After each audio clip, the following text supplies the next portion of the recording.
dear kind and gracious Heavenly Father, we come today to thank you today for the safe travel that you have given us. We thank you for the breath of life that you have given us and all the right decisions that you have given us. Please bless us today so we can make the right decisions. This is what I hear. We think that is right and beneficial for Please bless us again as we leave for safe travels that the congregation will call upon us. Please forgive us for all our wrongdoings and all our trespasses every day. And we thank you, Heavenly Father. In the name of Jesus Christ, amen. All right, let's get started. I'm going to introduce several guest speakers. First off is William Cherkarsky and the Deputy K.A.N. Second is Miley Telephone. President of the Panaewa Farms Association. We have several others, but they are not here yet. I want to introduce also Terry Napiaski. Okay.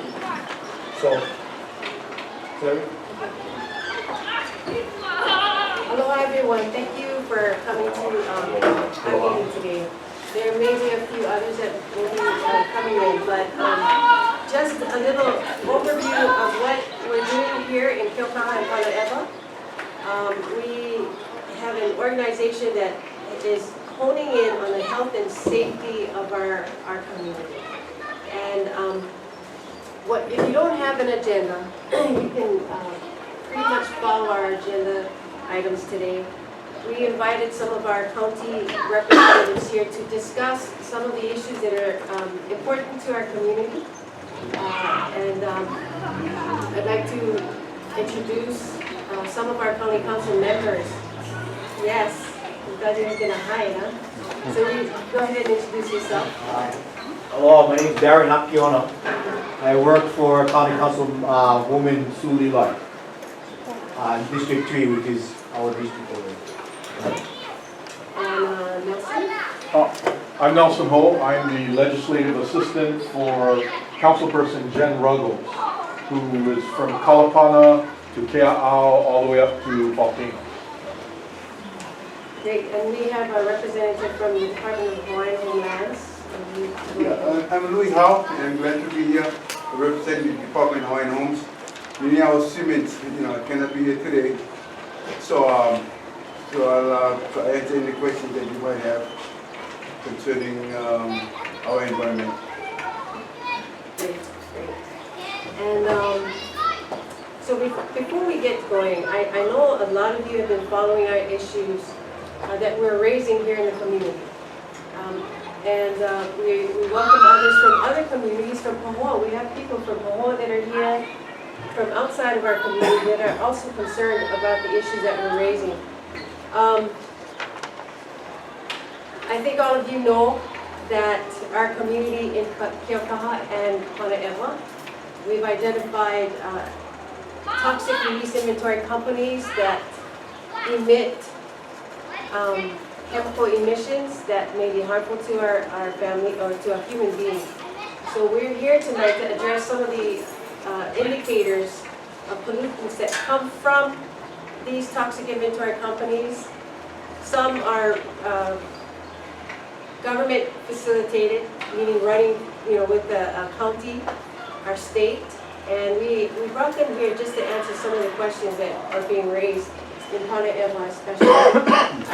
But we wanted to also let you know that on your agenda, we've identified several toxic release inventory companies that border Keaukaha and Panaewa, Hawaiian Homes community.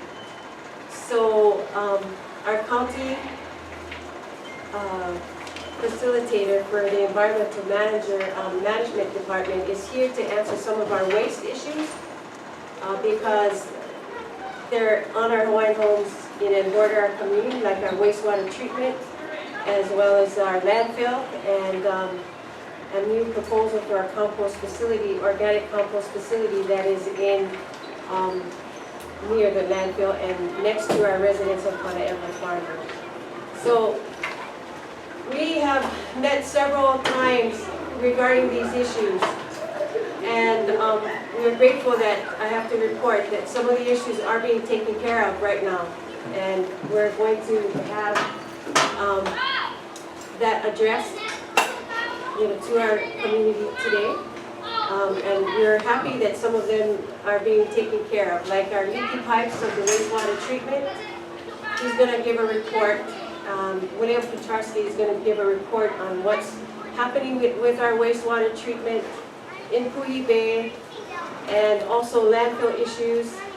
We're also worried about some of the toxic facilities that are on our front coastal waters, which would be natural gas companies. We also have fuel storage tanks and companies. So these are some of the concerns that we have that border Keaukaha. And also Helco, which is a fuel burning company that is also our concern. And a lot of these toxic release inventory companies are actually regulated by environmental protection agencies. So we've had some of EPA issues. A lot of these companies that I'm mentioning were in non-compliance for a long time. And we're hoping that these issues can be worked on by our government entities. So this evening, we have first on our agenda, Maile Nu'uwai. And Maile Nu'uwai is going to give some information about the proposal that is being proposed by county for the compost, organic compost facility. And if you have any questions, we would like to have her give the presentation first, and then you can ask, the questions for her. I wanted her here to give an insight as to where they stand as a community, and an association. And we have lots of members here tonight that are from Panaewa that are also concerned, and we're grateful for you being here. So if you have any questions, please wait till she's done with her presentation, and then we'll move on to William Petrarski. And as soon as our Department of Health representative comes, then we can have him discuss and report some of the things that he's got today. Okay? Maile Nu'uwai. Thank you, Terry. Thank you for inviting me. Once again, my name is Maile Nu'uwai. You can say Nu'uwai. My family, we say Nu'uwai. And I'm the president for the Keaukaha Panaewa Farmers Association. With me, I have the vice president for our association, Howard Pe'a is here. I have another board member, Louis Howe is here. I also have a board member, Elizabeth Matsuoka is here. If you're not familiar with what's going on in our community, the county of Hawaii is planning on building a composting facility right next to our community on 80 acres of land. According to their environmental assessment, this composting facility will be processing 77 tons of waste per day at this facility. They will be trucking, they call it organic waste, but the green and food waste from all the commercial facilities all over the island, including West Hawaii, to this facility located next to our community.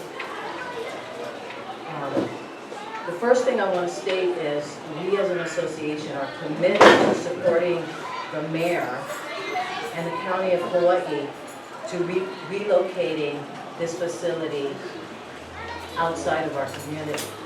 A facility like this should not be near anyone's community. Okay? So I'm not saying move it to the west side. It shouldn't be within a 4-mile radius of anyone's home or any.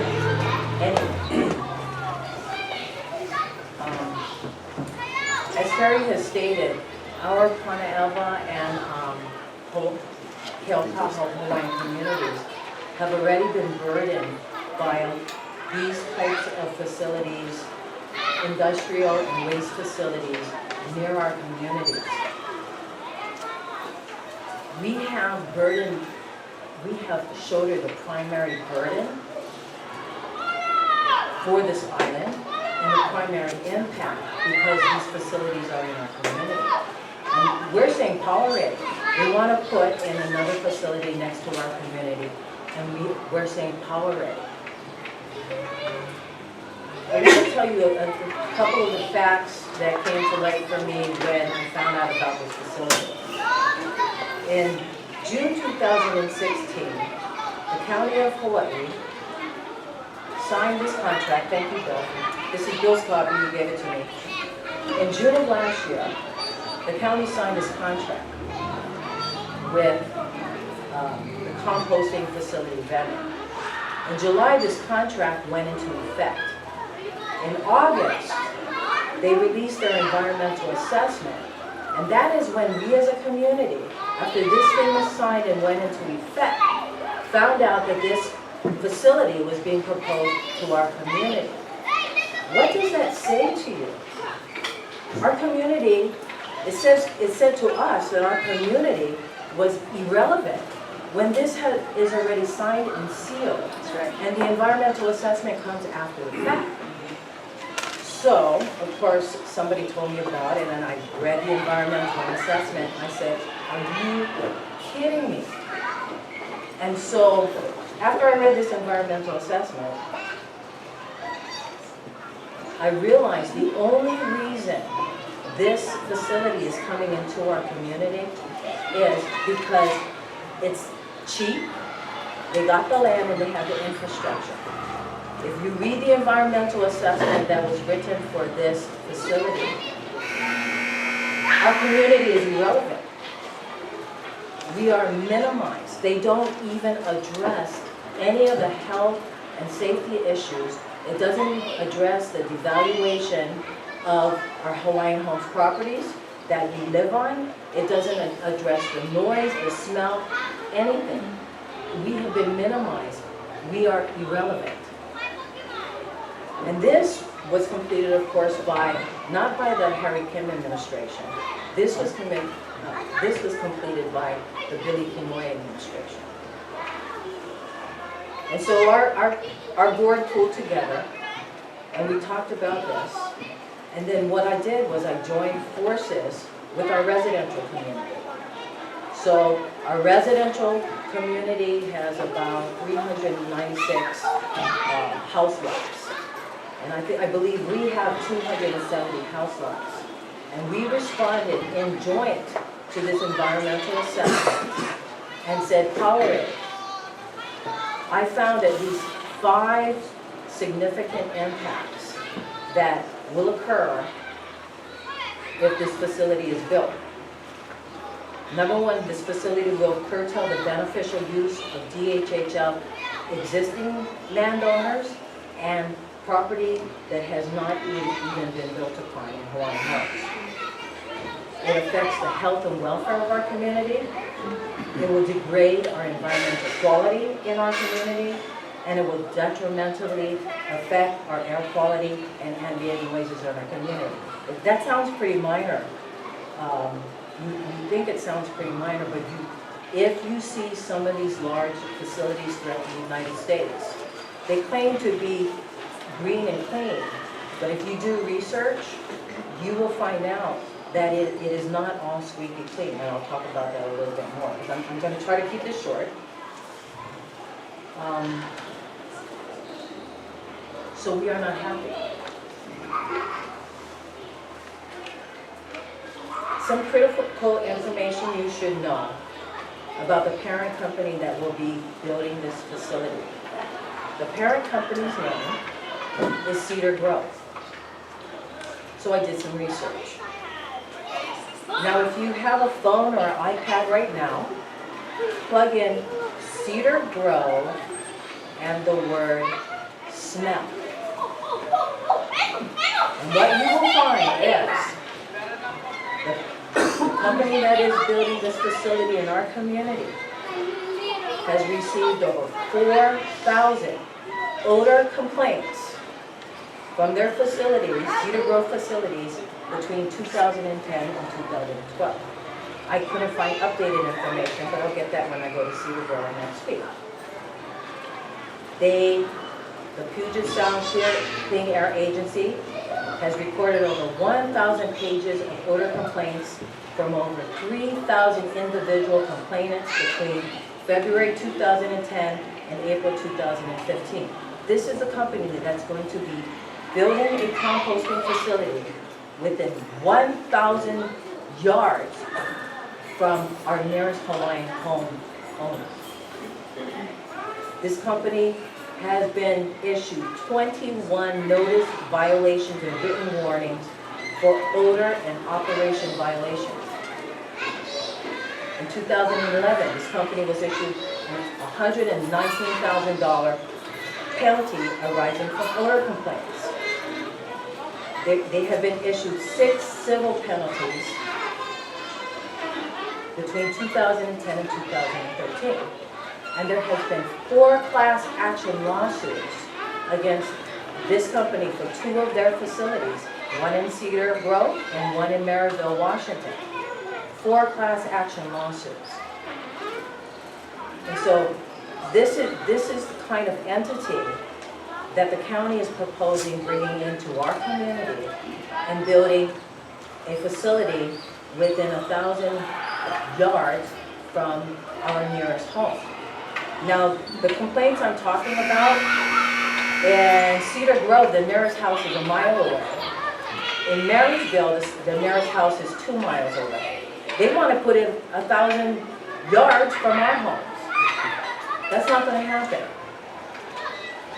So, if you want more information on Washington State's horrible experience with Cedar Grove, I recommend that you call, I'm going to give you information, call the mayor of Marysville. His name is Mayor John Newberg, and I think the county should be talking to him. His number is area code 360-363-8000. If you want to find out about the experiences from these composting facilities that this company has built, there is also a 22,000-acre reservation with a tribe called the Tulalip tribe. And they have hired attorneys, and they have hired people to make sure that this company addresses the issues about odor and smell that have invaded their community. 4,200 members live on this Tulalip Reservation in Washington. And their number is 1-800-869-8287, and they will be very happy to talk with anybody regarding their experiences. You know, these lawsuits have gone on for years. And so, and complaints, and this company, I've read their consultant reports and all kinds of things, digging for information, you know, and they continually minimize these complaints from these communities. Do we need this in Panaewa? No. Our community doesn't need this. I want to let you know, Howard and I are going to be visiting the Cedar Grove facilities this coming week. Okay? Because I'm concerned. This is the information I have. These are facts. These are not things I'm making up. I mean, why would I want this in our community? Okay? Why would our community have to put up and suffer with these kinds of odors? So Google Cedar Grove and smell and you'll see it. There's articles called Revolting Smells. I mean, it's just these years and years of these communities dealing with the issues that are coming from these facilities. So as I said in the beginning, I like Mayor Harriet Kim, I voted for him. And we fully support them building a facility like this because we have nothing against composting. It's a great idea. It's a great idea for the environment. It's a great idea for our island, and it's a great idea for our communities. But this cannot be in our community or near any community on this island, based on the research and information that we found. You know, we're going open-minded to go talk and meet with them. But how, you know, and they're gonna give us an opportunity. I wanna see their mitigation.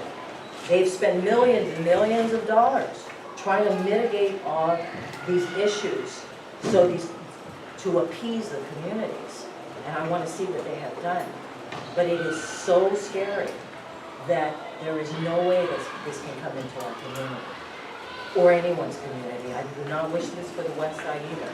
I mean, look at our island. It is broad and vast. You can put a composting facility somewhere where it's not near any community. It will cost the county more money. You're going to have to put in the infrastructure, but in the long term and the long run, you won't have to deal with the kind of issues that these communities have had to deal with for over 10 years.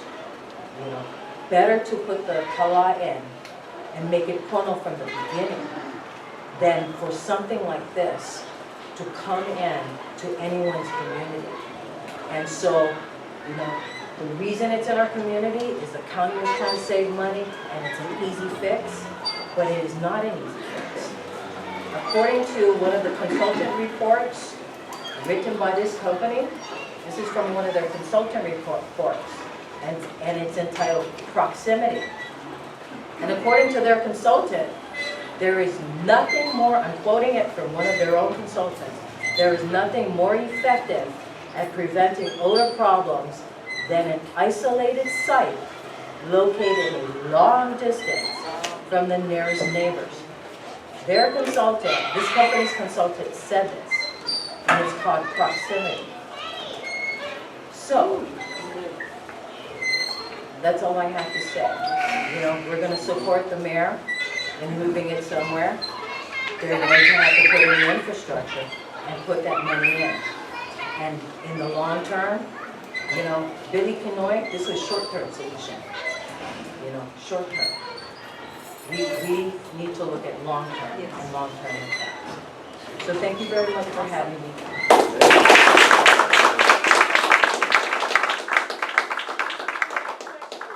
How would we stop them then? I live right there too. We stop it on, this is how we stop it, I already signed it off. you know.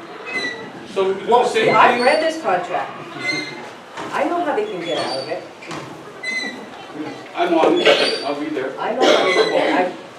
And thank you, Bill, for giving me the contract, because I know how they can get out. He has a question. I'm sure in the back of the Tribune Herald too, it had probably proposed actions or environmental impact statement is going to be like made or whatever. But who even looks in the back of the paper anymore? Right. I mean, I really no, hardly anyone's reading the paper these Well, days. even if it says that, I nobody mean, came they're to our saying they community didn't and know said, this. came to No, our I know. community and said, oh, by the way, something's coming and it's gonna be right outside your window, Milo's lucky to have you it. know? Ron, Mary, when you did your part of the process, Pardon? did you sign off? Well, actually, I read the memo from Andrew Joy, who said to the county to check with the community first. So that's the input.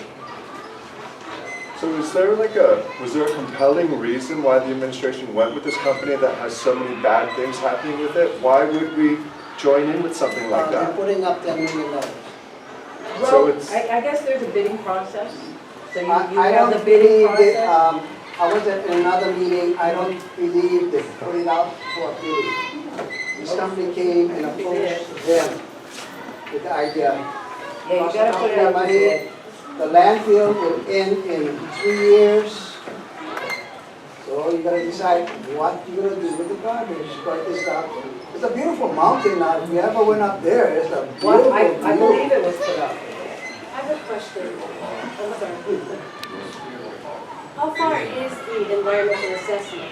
You know, it went through OEQC, we missed it, we missed the 30-day. I'll let Bill Okay, thank you, Marlene. talk on that. And so, and even with the environmental assessment, because of the significant impacts, it would need an EIS anyway. You know, but for me, I'd rather see the county try to look at alternative sites, Malama with this contractor too, because this contractor wants to make money too, and they don't want PDPF. Because, you know, you don't want to spend millions and millions and millions of dollars addressing the PDPF with our community too, where you had to, I mean, they had to pay lawyers. I mean, for a class action lawsuits, lawyers. They had to do settlements. They had to, you know, all of these other things. Better, like their consultant said, to put it in a place where you're not going to have these types of issues. So, but I'm going to let Bill speak on the other issues and the other issues with the EA. But I know the final didn't come out because I've been looking for it, and you know, I would be up in arms. So, anyway, I'm gonna let Bill speak. Oh. Can we say that your stance for the board of Panaewa is that relocate? Yeah. And relocate and isolate. Because like I said, we don't wish this upon anyone. I guess I just want to add some concerns. First would be the pests that would be shipped into the compost facility, and the plant diseases could very easily affect the farmers down there on the homestead lots there. So that's one issue. Another, as Uncle Howard mentioned, would be the groundwater, with all the nutrients being brought in. When it rains really hard, it's going to go right down to the water right there. And then lastly would be the smell. If up in Marysville they're having smell issues, it's a much colder climate there. So here we can rely on serious smell issues that would be pretty extreme. So in the Marysville and Cedar Grove facilities, the smell issues actually came in the summer. And for us, it's summer year round. So, you know, Howard and I go visit them, and it's good 32 degrees over there. We're not going to smell it right now. But, you know, yeah. Well, we're going to go to Keaukaha and see. And so, and you're absolutely right. There's all these other issues I don't want to get into, but you know, it's vector control, et cetera, et cetera, et cetera. And so, so that's where we stand as a community. Okay, you guys went up, you guys just would talk starter with them? That's it? We're actually going to go and visit their Cedar Grove facility from the back end to the front end all the way to the back end and go through it. And then we're going to go to another smaller facility and go walk through their facilities. And so, and then what I'm going to do is develop a list of questions that I want them to respond to in writing, because you know, that kind, people say they don't say it, and we're going to, maybe I'll have someone to help me, and develop a list of questions and go back to that. You know, and I'm concerned about what's been happening in the communities for 10 years. You know, why? You know, why do we have to get sued to make it fun? You know? And so that's where we're at, and I will be giving a report back to the community after they come back with written answers to all the questions, and Uncle Howard and I are. I'm sorry, and No, that's what this is about. Okay, what is the timeline for them to start construction? Do you have? Do we have? They ain't gonna be no timeline. I mean, they already have one, I know they do, but They want to start building April. that's why I want to stop it before they start. Yeah. You They want to can't start wait building till they April. start and, But they're not going to be able to start building April because they need an EIS. just like stop it before they start. You know? They already started. You know, so they're not going to build in April. And with our community, we will take legal action. Because that's what we need to do to protect our community.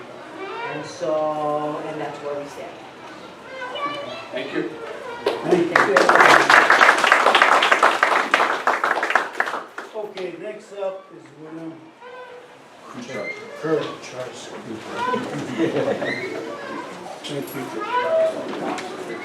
First, thank you for allowing me to be here and talk to you. You start with composting.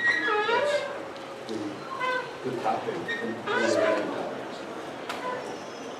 Now, okay, sorry.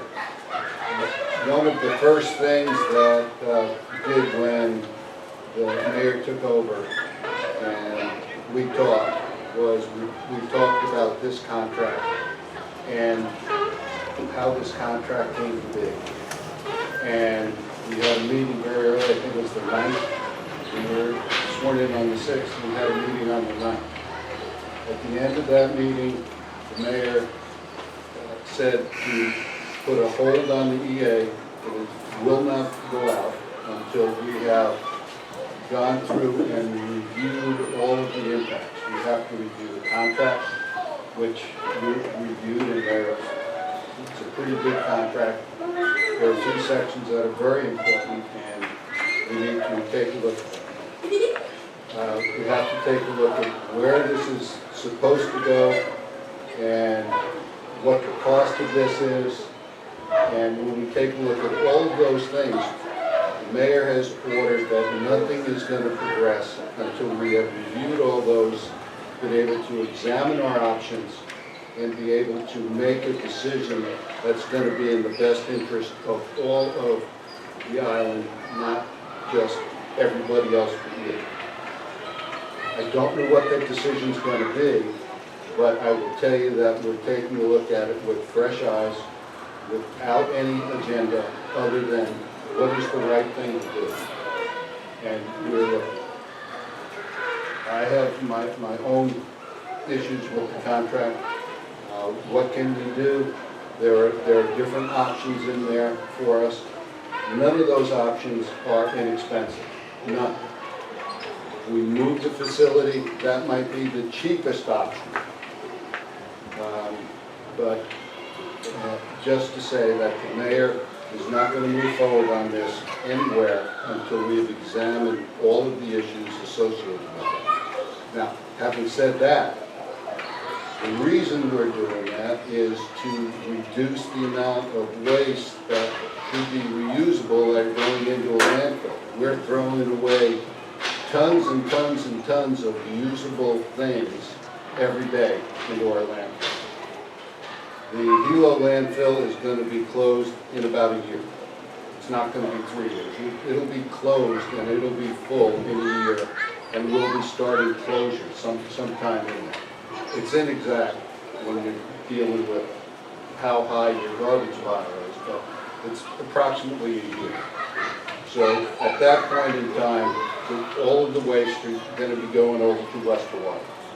The cells are completed, the new cells are completed, and so that waste will go in there.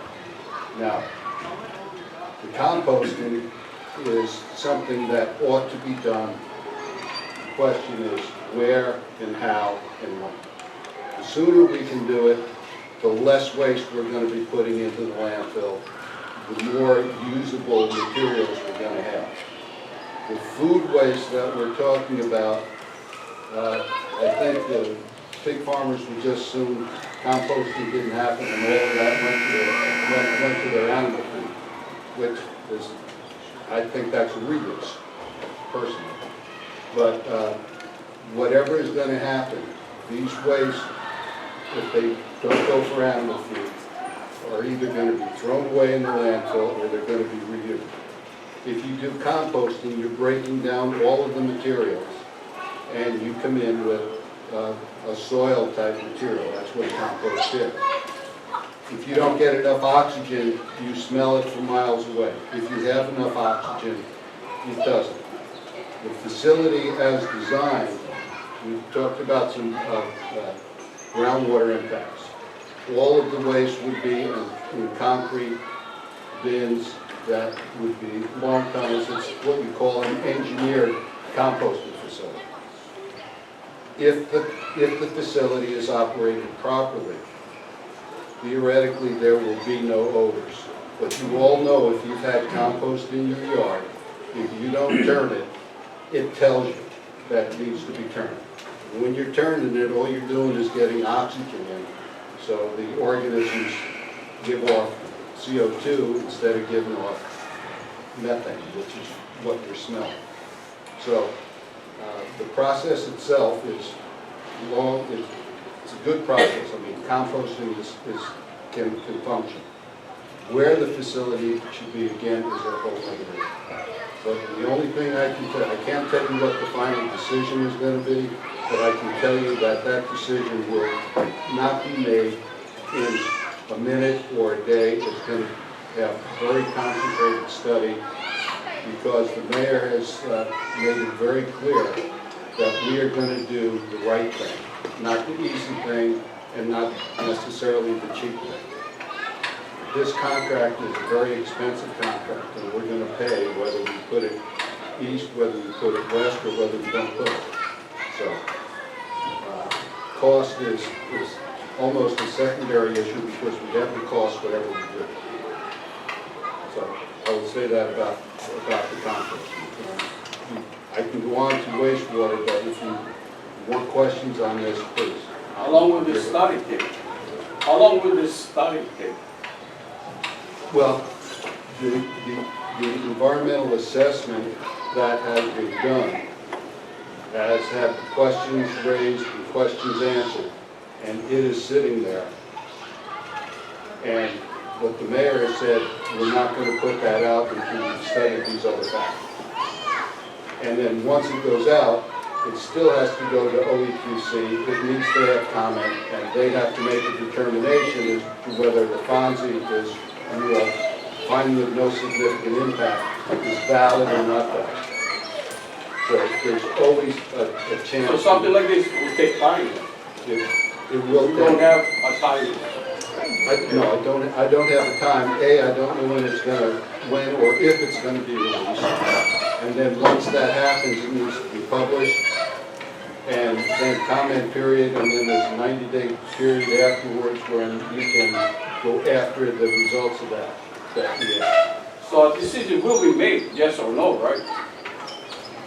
On that EA, the decision will be whether that EA is published or not published. Okay, and then you still have the opportunity. What I'm saying is that the decision hasn't been made. I don't like to look behind. There are things that I can't control, like anything that's happened before this moment, I can't control. And we inherited this, and we're doing what we can to make sure that the correct decision is made. So what's wrong with our compost facility now? So, what we're doing now is we're making mulch. All we're doing is grinding up legal. Okay? Then that will sit, and after a while, we'll get a little bit of activity in there, and that'll break down a little bit. But the composting would take that waste, add the food waste, and that will go through a 90-day curing process. And then when you come out, you'll have more of a soil-like composting material. This is like shit. So our facility now, they're not sitting on concrete slabs. So you're saying that there must be something different going on besides just regular organic compost, because you're just doing it fine, it's way fine right now, right? What they're doing now is not composting. It's not considered composting. All that is chipping green waste. It's just taking big green waste and putting in little pieces. And there'll be a little bit of activity in there, but not enough. It's just there's not enough available nutrient for the organism the way it is now. What this is being used for is mulch, putting around the trees so it holds moisture and that. The compost would be like a soil additive. And what we're doing now, and whatever happens, they'll continue to do that. We can't make enough mulch in the field right now. Every bit of green waste that we turn into mulch is gone. It's the day it goes. The day it's made, it's gone. Our bins are empty every day. We can't make it fast enough. Yeah, I have a question. Oh, go ahead. Have you talked about decentralizing rather than having one huge stinky mess? Having each community deal with their compost issue with the help of the county, of course, including educating people in how to make their own local compost.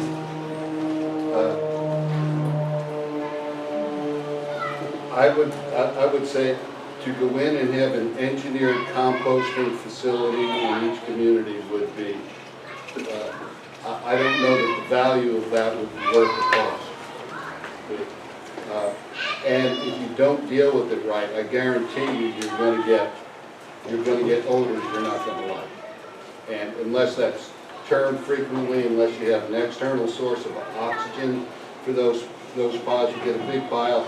And if you've made compost, you know that it's just difficult. If it's not turned, if you miss it for 2 or 3 days, Lord knows you don't have a problem finding it. And so I think decentralized would be exorbitantly expensive, and I'm not certain it would solve the problem. If we're using all of the waste that we're creating over here, why are we creating a new facility? If we're already using all of the green waste that we're creating over here, mulching, why are we going to create another facility just to add the food process?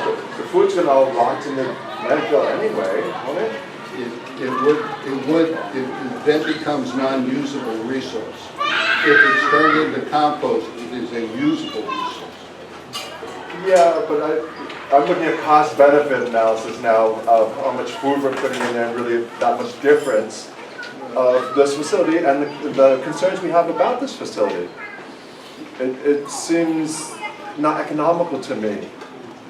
Well, sometimes economics don't enter into fixing the problem in the long term. For me, the less waste we can put in a landfill, the better. It's going to cost. There are very few things that are less expensive than landfill. Yes, but if we're talking just food, can't we just put a food part of the landfill and keep the green waste separately? Because the food will all rot eventually. But then we put everything will rot except for a few things. I have a question. I know the compost facility is something that hasn't happened yet. I think, what's happening right now is the current issues on waste. And I appreciate Miley for giving a presentation on where we're at with the composting issue. And what I wanted to also know more pertinently is that first, where the EA is right now. I know that she's been following it at Office of Environmental Quality Control. It hasn't been finalized yet. And I know that after the final for the environmental assessment, people have options to contest it if they wanted to, so that they can have an environmental impact statement, which is something more thorough, which is what was done with the landfill. And the issue with the landfill right now is something that is pushing the county to make quick decisions. And I think one of the things that you did not, wasn't brought up to our community was the reason for the closure of the landfill. And that was because they reached airspace capacity. It's full, and because it could, and being next to DOT and the airport, it would mean that it could cause an impact by exposures because of the fumes. Yeah, it's not so much a safety hazard as it is our permit allows us to put only so much waste in the landfill. We've reached that limit. It's full.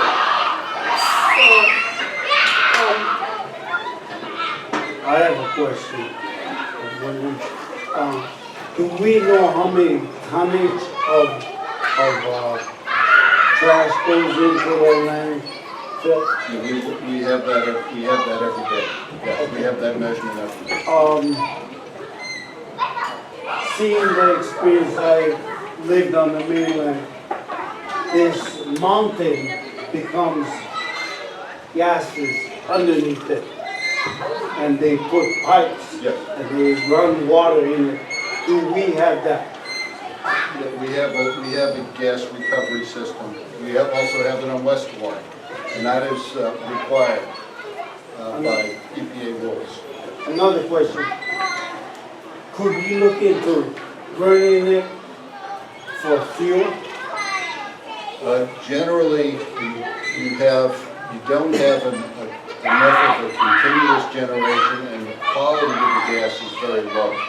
It's usually only good for flaring and to get rid of it. There are some situations, I've seen some landfills where it's been collected, it's been cleaned, and it's burned in a generator for power for the facility, but I don't believe that this landfill has sufficient gas generation for that. Because in Hartford, Connecticut, they burn all their fuel, all that. And their stuff, they burn it on a high rate where their fuel filtration is so filtered that no gases or smoke goes out. So I think in the long run, could be proposed if we get mass trash instead of putting it next to, communities like that. Our goal is to start working on the waste stream and reducing the waste stream. If I had my way, we would be putting next to nothing into the landfill. We would be reusing everything, get our green waste. We should have a C&D, construction demolition, which is the waste that will rot is called putrescible waste in the business. So if you take the putrescibles out of the waste stream and you just have wood and concrete, there's no damage, there's no real water quality concerns, there's no odor concerns. And if you can get that out into another landfill, then the sanitary landfill has more space. You're not putting it in there. You pull the green waste out. You deal with that. You can get the putrescibles out and process it in some way. Gasification, just combustion, or compost. Then you're getting that out of the waste stream. And then you have, all of a sudden you have a landfill that's supposed to last for 10 years, and because you're putting so little waste in there, it lasts for 30 to 40 years. That's the goal, to throw away as little as possible. We're not there. I don't know if we can get there, but that's going to be part of the goals and part of the things the department is going to be looking at. Waste minimization, diversion of waste from the landfills is one of our primary goals. And this composting is one of those. It takes the green waste out of it. We wanted to get to the nitty-gritty part of this, and having you here. And that is basically what is happening to our community right now. Both.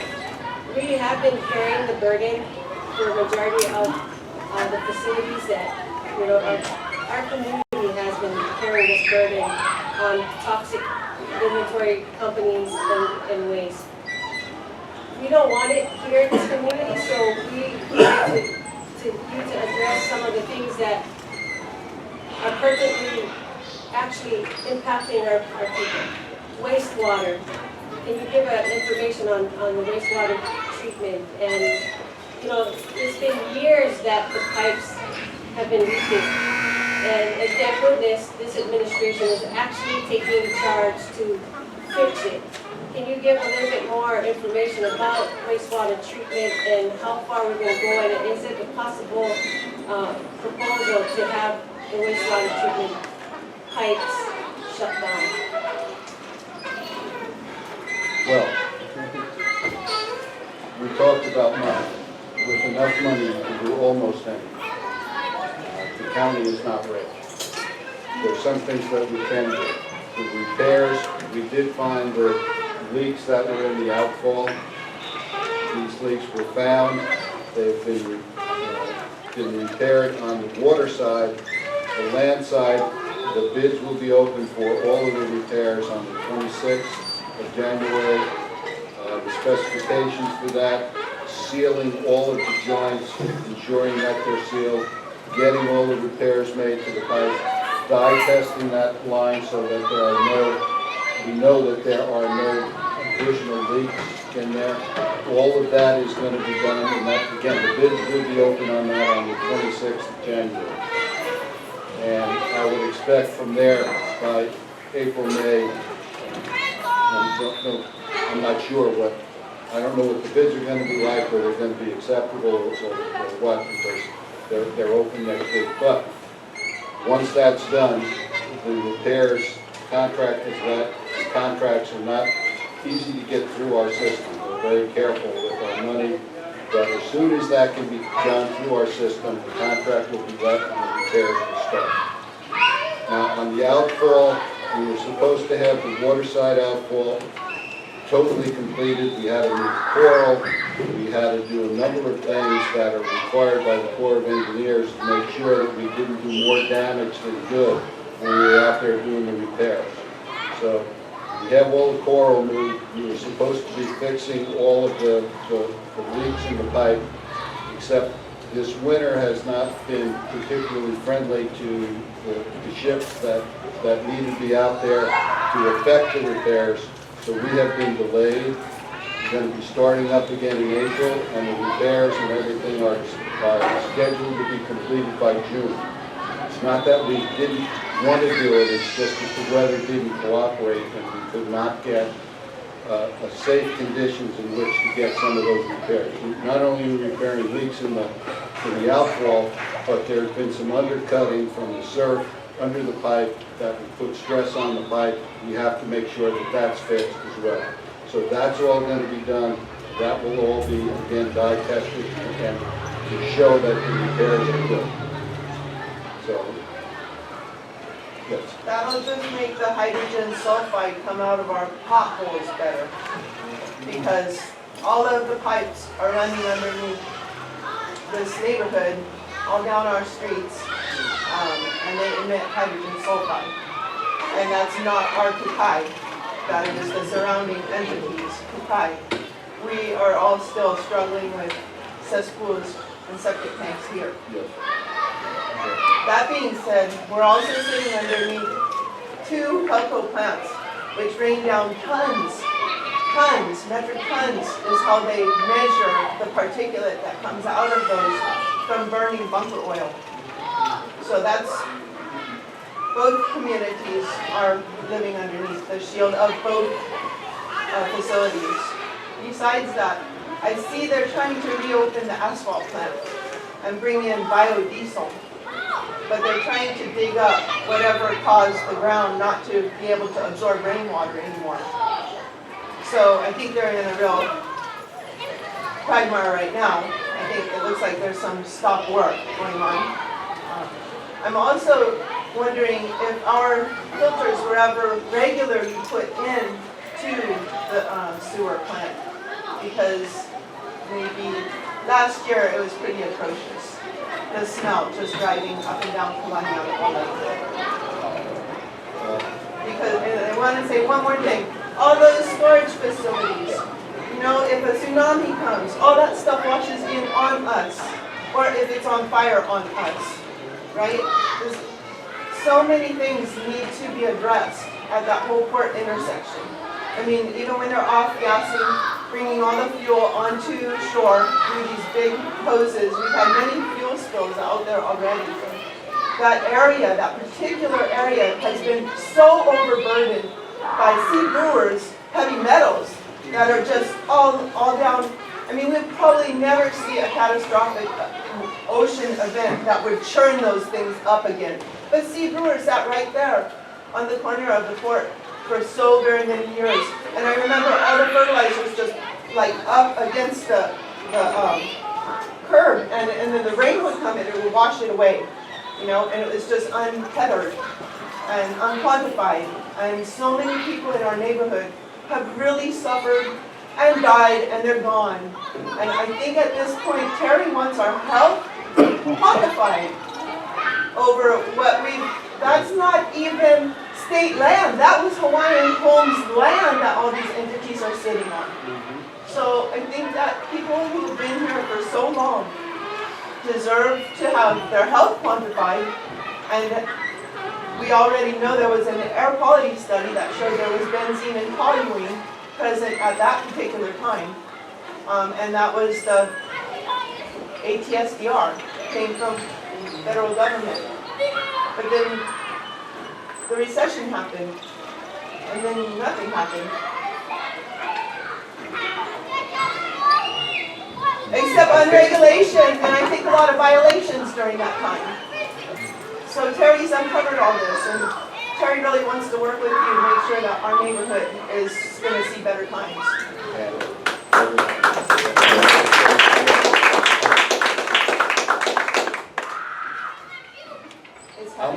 I'm stuck here. And I'm stuck here because I'm not a regulatory agency. I don't control air quality. I don't control water quality. I don't have any inspection or enforcement authority or anything but my sewage plants and the landfill. Which is a line, and comes down through, And again, long Or before alkaline we ponds. could do anything about it, it was there. And I can't fix that. I can follow the rules, we can get that landfill closed as soon as we can. We can get it properly covered, properly closed, so that there's a minimum amount of infiltration of rainwater into that, so that we get less leachate. I can do all of those things. I can work with the community, I can get in contact with the regulatory agencies that have responsibility for those areas, and I can help you do that. And I would not promise that I can do more than I can do. If I can do it, I'll tell you. If I can't do it, I'll also tell you. And I'll help as I can. Most of these areas are not in my control in any way, but I can get to the right people. Yes, ma'am. Could you begin a dialogue with understanding or the goal of trying to do something about what we're left, or is, has now? Can there be changes to that? We can. This is a going in to the environmental part of DOH in the state. We don't have an environmental enforcement agency in the county. But I can be a liaison to Department of Health as to what these issues are and the long-term issues. I can't make them do anything. I can raise the issue to them, and I can use the right words so they understand what the issues are. And I will do that. But I can't promise you that my actions will, anything I can't control, I can't tell you I control.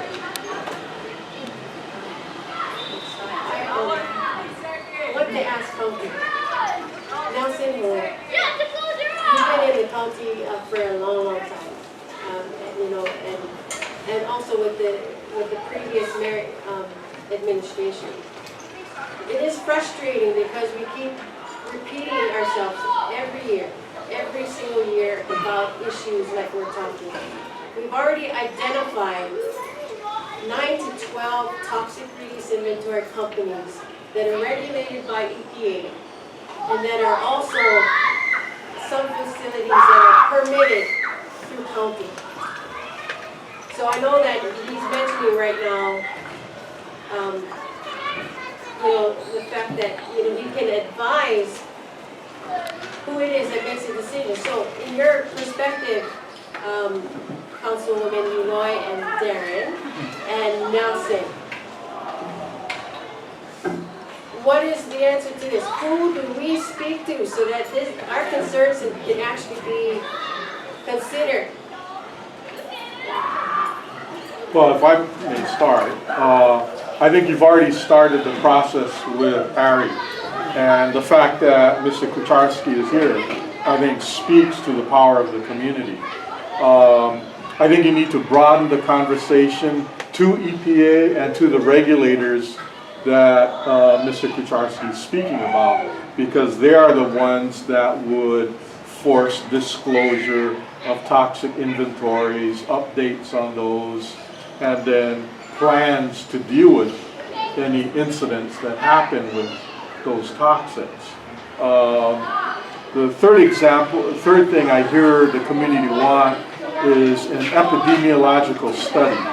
And I think you would be most receptive, your audience would be the State Department of Health and the legislators. So if you work in those arenas, and that's a lot to ask a community, I think you would get the most success to find out what's happened in the past, long term, what the current threats are to the community, and then what the mayor and his administration can do to address what's in his power. Oh, do you have something to say? I was just going to ask, you didn't answer the question, it seems like you just passed the buck. The community's got to go deal with the state, go deal with other people. You're supposed to be representing my tax dollar as being paid staff and the county to look out for our issues. But everybody seems to pass the buck to somebody else. Well, if the Hawaiians at Keaukaha and Panaewa had tax exemptions, then you could go ahead and keep passing the buck. But they pay taxes. And then extra by allowing all of their land to be used by the general public. I mean, I live in Kaulu, I buy my lumber from HPM. HPM is where the Opala State next to the Hawaii here. So the fuel I drive to Kaulu comes from over here.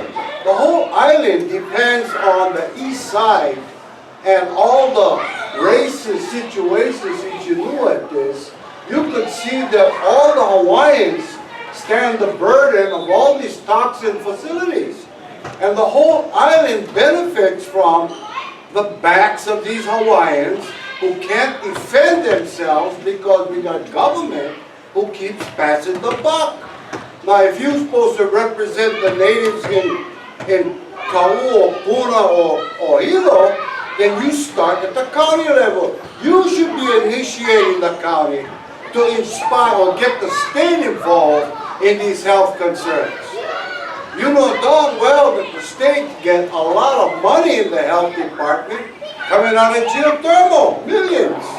They put 5 cents back into some study or 5 cents back into looking at these issues. And wherever you've come from, you can see that it's very racist how they treat Hawaiians all these years, from plantation days. These facilities have been taking care of the whole island. And now you're going to come and think about, let's draw another facility when all this Opala and gases, and now I'm pretty sure there's a cancer plume or clusters in Keaukaha because of the fumes from the airports to the boats to the fuel being burned, the fuel of oil and gas. You know, who's going to treat this and help go for another 25 years? Not anybody else. So it seems like it all comes down on Hawaii's back all the time, and it deals with administration and our governor, who's not a Hawaiian, who doesn't care about these facilities, and Harry Kim, who's a recycle, that these problems was when he was 8 years as a mayor. And then Billy another 8 more years. That's 16 years, and the mayors before that. So this is a continuous put on the backs of Hawaiians for a betterment of all. And when does that get addressed? All they're asking for is a study, an update, evacuation plan, insurance, liability coverage from all of these facilities. Now, is that something hard? That's nothing to cost you. You got all your departments to come up to par with the responsibility of the taxpayers' money to answer these questions. It's not like today we just came up with this. These people died already because of these problems. So it's not about, do we rub ointment on it? It's a tourniquet situation. You got to work on it right away, and that should be a priority for this mayor who allowed this to compound itself to a situation it is today. She's talking about stats. That's your data. That's EPA's data. That's the health department's data. That's not our data. And if you got the data showing all of these faults, then it should be corrected. And for just being hired as a hand, the mayor said, you're a handpick. Then look at the racist actions being done on Hawaiians and where they dump everything in their neighborhood on every island. So you gotta come up to par that we are aware of all of this stuff, and if it goes into litigation, then that's where it's gonna go. And if the litigation gonna cost the taxpayer money, because you gotta fight it in court. That's the best use of their money, because you ain't doing what you're supposed to do with their taxpayers' money.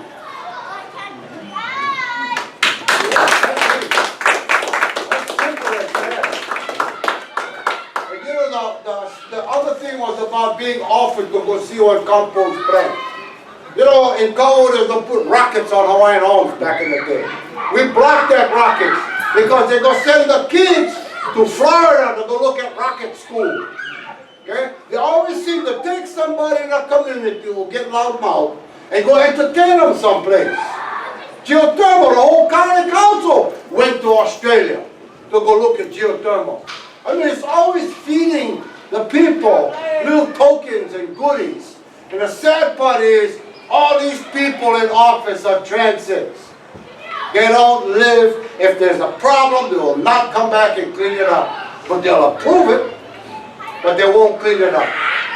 And to me, the associations in Panaewa and Keaukaha have no idea about health. There's no expertise that deals with these kind of healths. So you shouldn't take advantage of the don't know, giving approval for you folks, when you folks know better than that. That's always been a history of developers always going down in a community and entertain the loudmouth with some cookies. And then it flies by.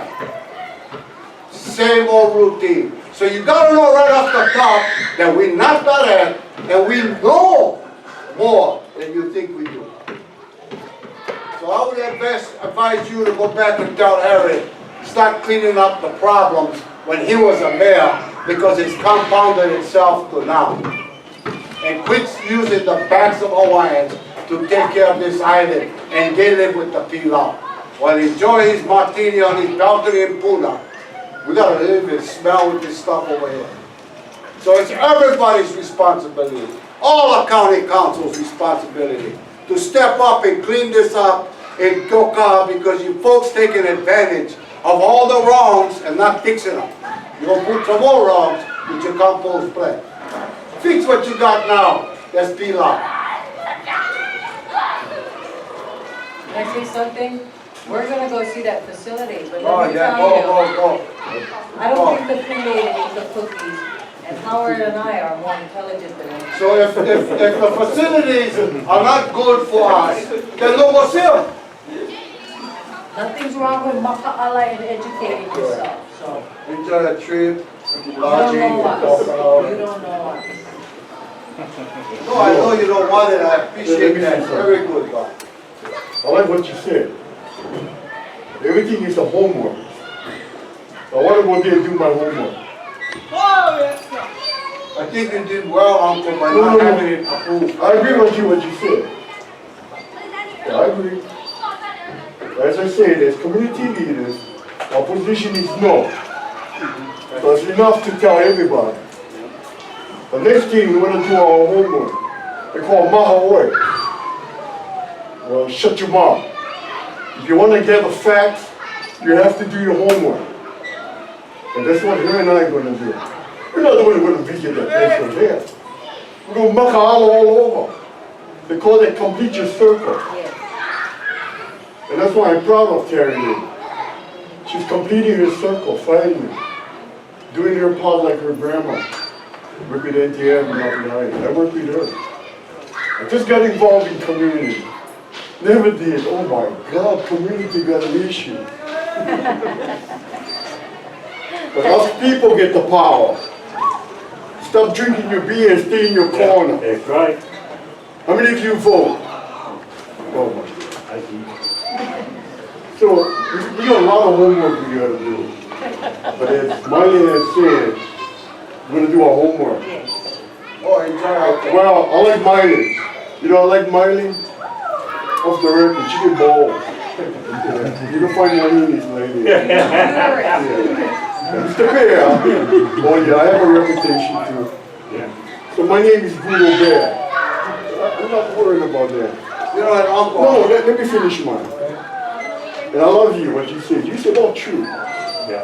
But now what I see, what I hear is, you want to put this back in this way it belongs. Yeah, we only live on one island. I look at my grandson, okay, let's just make 1 year old. And I look at him and I say, okay, this is not going to happen. Yeah, we're not talking about us. We're all going to die in 10 years. We're talking about our family and our posterity who live on this island. That's right. Now, we don't have to be Hawaiian. We're all Hawaiian. All of us.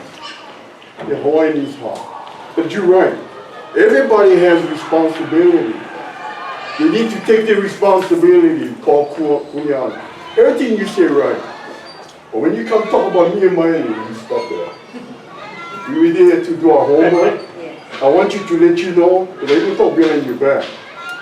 So with my attitude and with my I love her. Yeah, so, yeah, I love what you said. But now the leaders who are now the leaders today, we're going to do our homework. So we're not here to fight and make war. Because we're not going to get nowhere from there. But if we can come together, I'll be right back. That's what I mean, once I shut on how I got to finish my talk. But we want to do our homework. Meaning, we want to complete the circle. Your homework.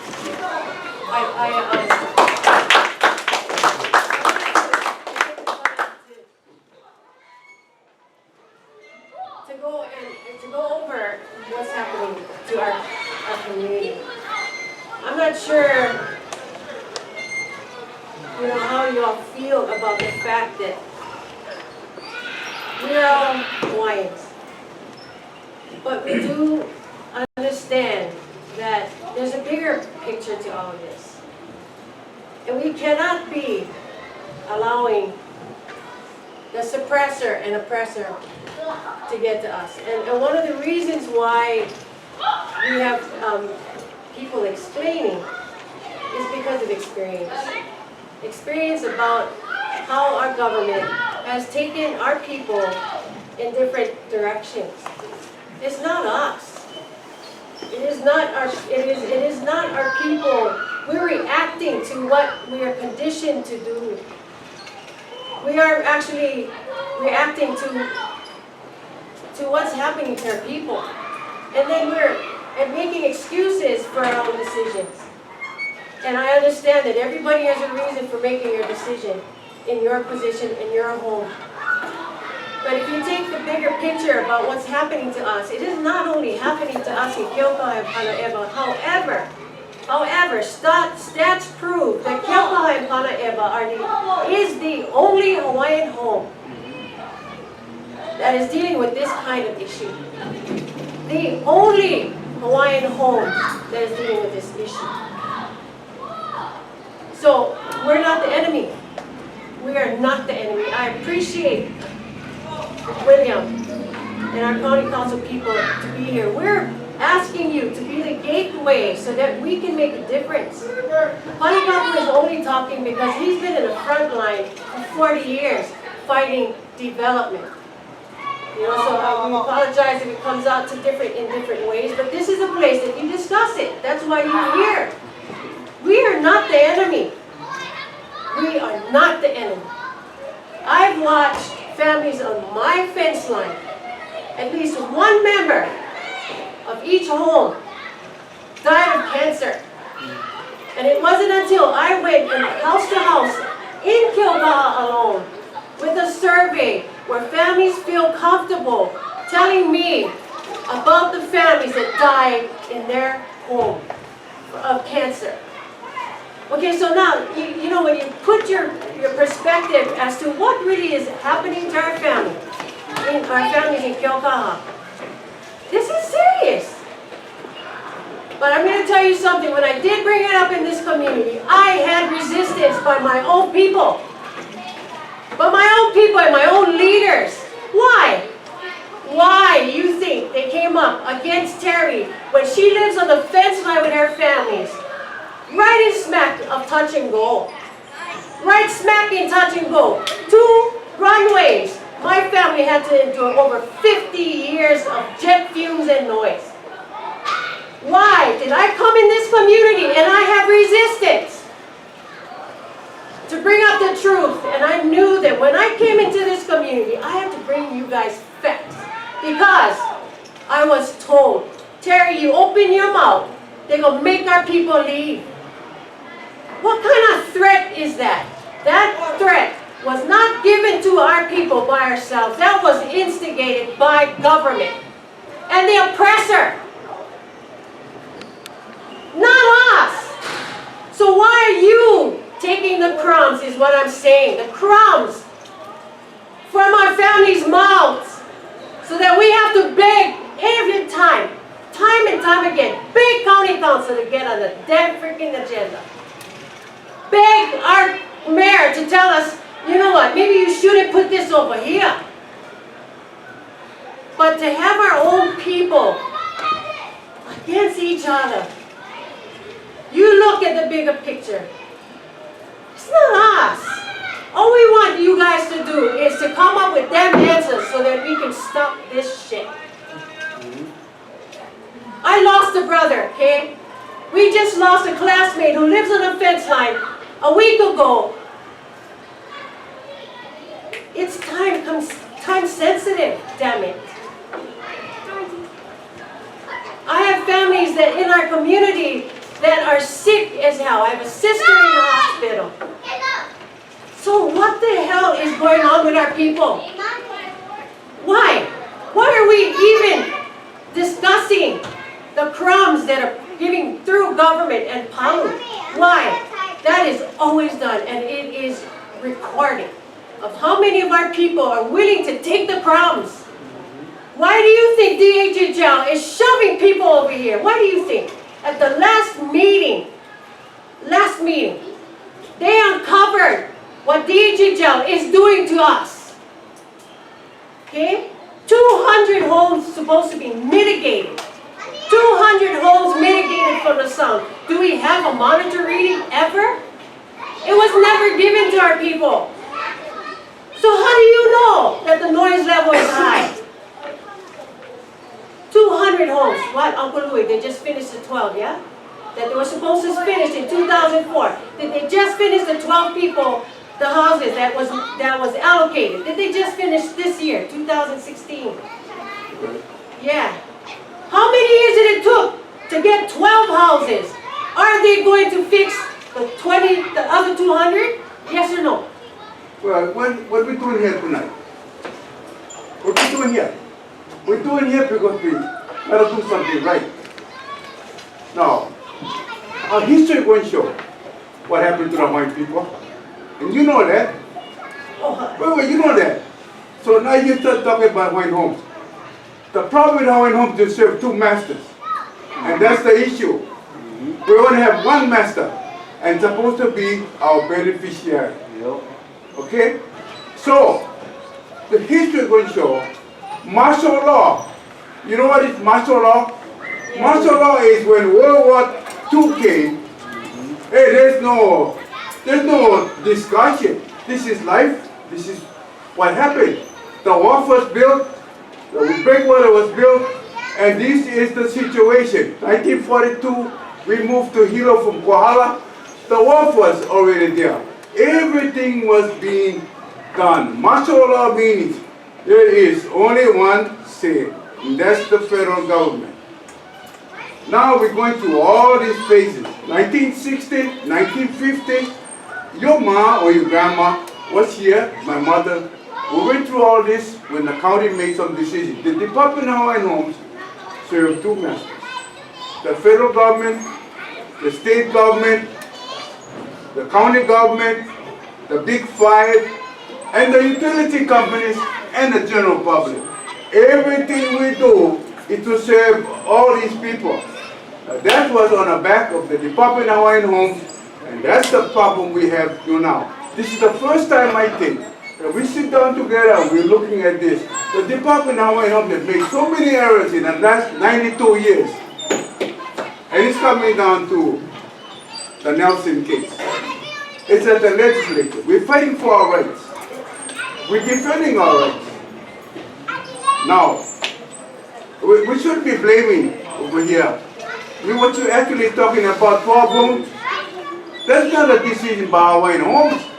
That's a decision by the airport. They're the one who got the money to the Congress to go build these houses. It's slow, and I know it's a process, and we've been talking to our senator now, Brian Schatz, to have more homes. But that's only one issue. We have more than one issue here. We have not only the issue of this processing plant we're talking about. We are, you listed down all of the issue right here. To me, you have to prioritize all of the issue, which is number one. I'll tell you what I think. Number one issue is, how do we escape Keaukaha if there's an earthquake, or there's a tidal wave, or there's an explosion? There's only one way in, and the other way out is through the airport. So, right now, we are addressing how we're going to help our people to move out of Keaukaha. And now we have some kind of a solution, working with the county in getting the escape route through the sewage plant, which has already been done. So, I usually don't talk. I usually don't say anything. But I live in this community for 65 years.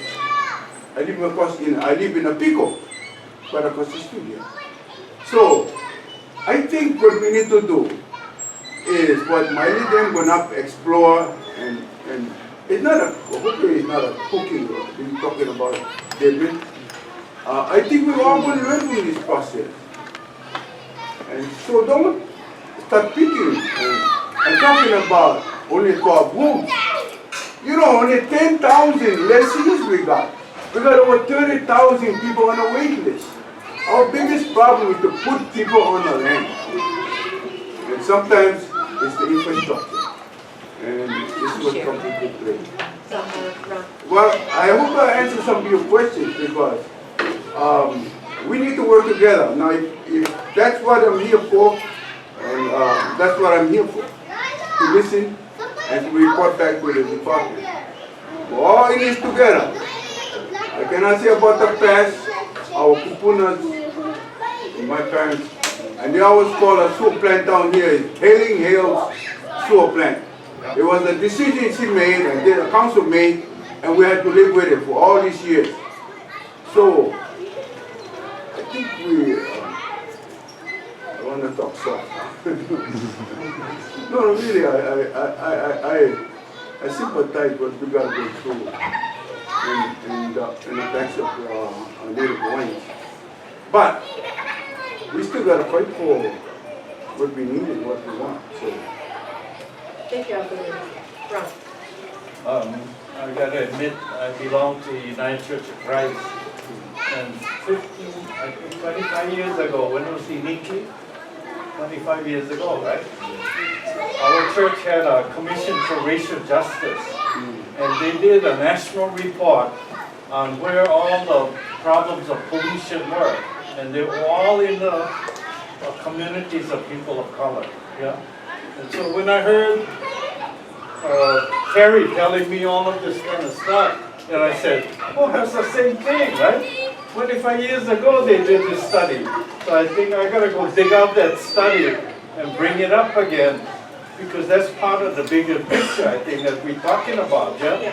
Why is one community bearing all the brunt of all of these problems of pollution, everything? These other communities didn't want it, so they shove it down here, right? So I think that's part of the bigger picture, and we gotta all work together to try and bring it out. You know, I'm glad, Ron. We're ending up at this situation. I want everybody to look at the bigger picture. The bigger picture of environmental justice that is typical in many neighborhoods, not only our own. Typical that they use a community that has the higher disparity stats with race, color, low income. Our community, the United States Commission, mandated the state of Hawaii in 2011 to do stats on the disparities of the people of Hawaii. So they first did census, where the Hawaiian people sit on this big pie of population. 4% we are Hawaiians in the whole GDP. 4%, and yet we have the highest disparities on the island, the highest. So when we talk about reasons for why we're used for all of these utilities or facilities, you have to think now, the bigger picture. Yes, it is on the backs of Hawaiians. And it always has been. This is not the only issue about our Hawaiian community. It started from the time that our people had to endure the taking of our lands and giving it to a different people that could start business. Taking Napiahi land and building the first harbor. It didn't just start now, it started then. So now, as it compounded, like Mr. Dedman is talking about, the compounding of development, of course they're going to use the area that has been there since the 1800s, when plantation came over here. So you have to understand that this is historical for our Hawaiian people. Now, when we're working together as a community with Keaukaha and Panaewa, we have people like our county in our community giving us answers. You ask them specific questions, and it should be, what are you going to do to fix it? If not, litigation is going to be the answer. So, I have to tell you, I'm building a portfolio that could give me leverage so that things can get done. I'm not threatening everybody. It's just the way it's going to be. I'm developing a portfolio that's going to encompass not only the compost facility, not only the wastewater treatment. This portfolio is going to implicate all the pukas that I see. And if I find a puka that is not fixed, I will use the leverage of this litigation to get things done. I'm not threatening, I'm doing it. Why? Because our government is not doing anything right now. And levels of government, from county, state, feds. So I think I've developed enough data that is public information that I started.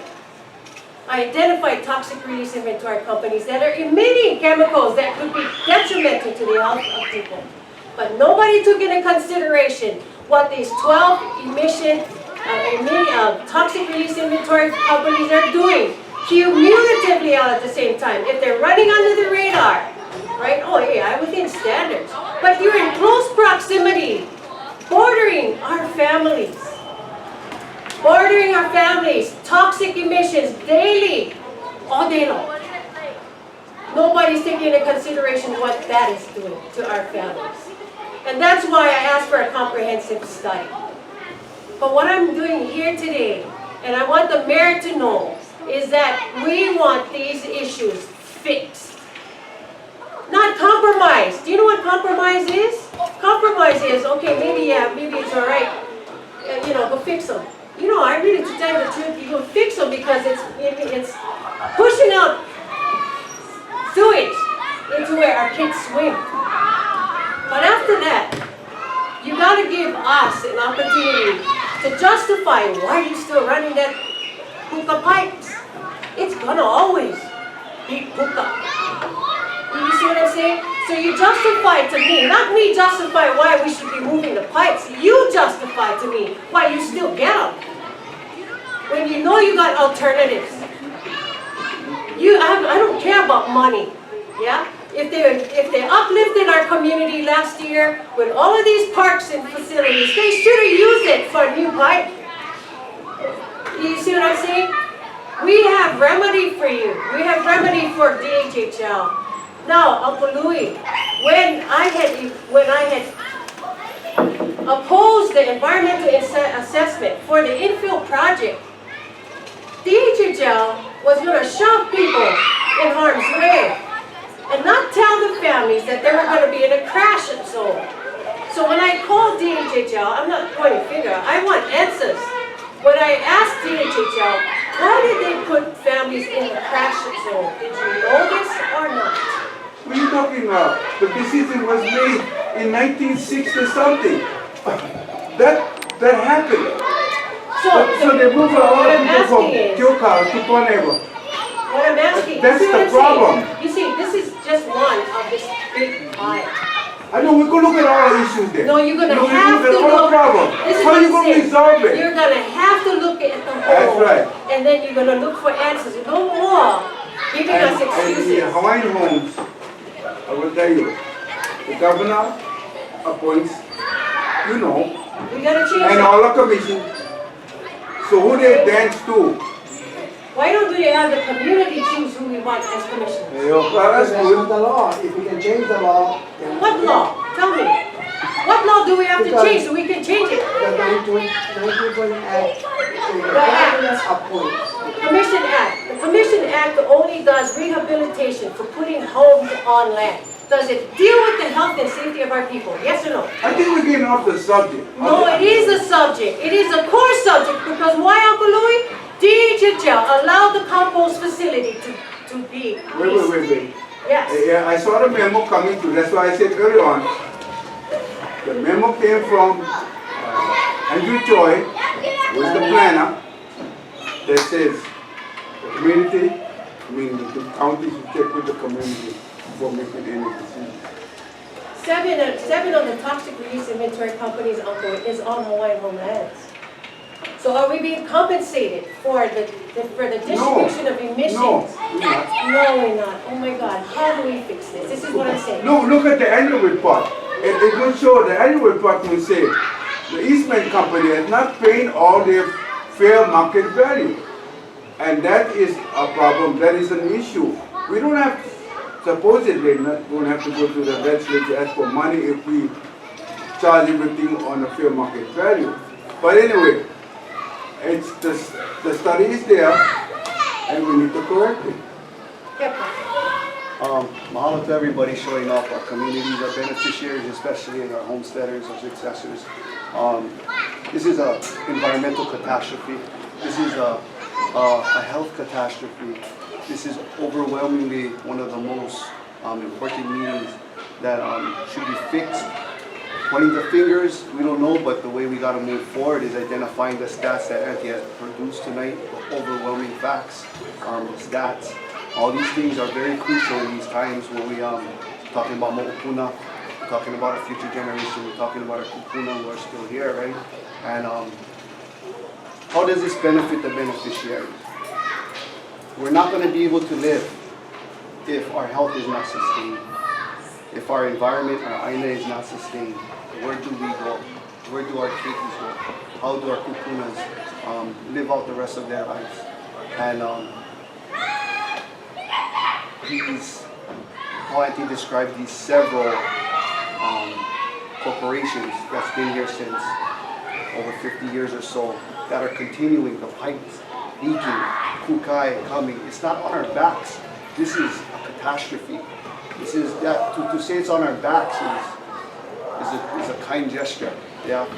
So that's the things that we need to start thinking about. That these pipes, these composts, it's a national crisis that has turned into a catastrophe. 30,000 on the list, 50,000 died.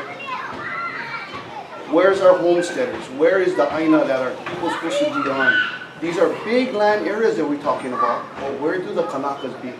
Where are their homes? Where are their health managed?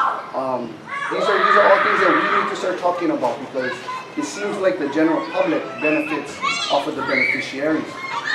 And that is a real concern for me because it seems like we are the ones who are being abused at this moment. And this is just history coming up again, and we see all this.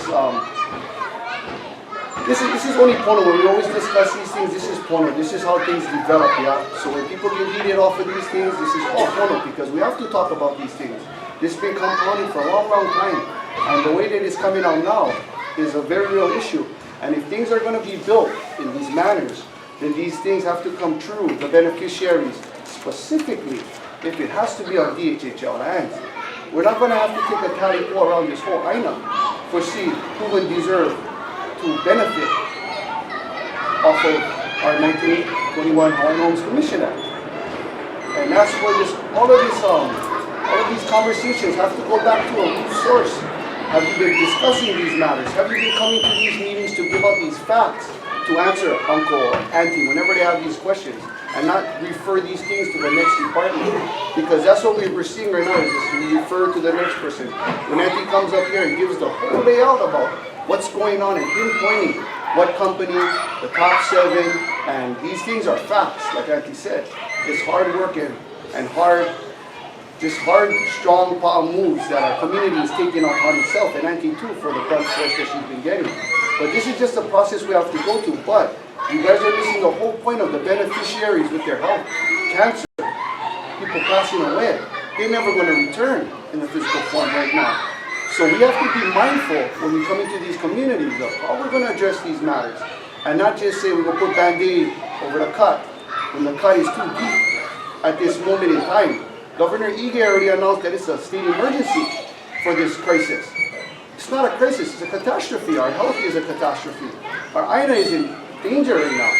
And then now we're adding on and compiling. I wish Harry Kim should be coming to one of these meetings soon, because we have a wonderful community out here, beneficiaries and successors, that are very, very well studied and very emotionally tied into this.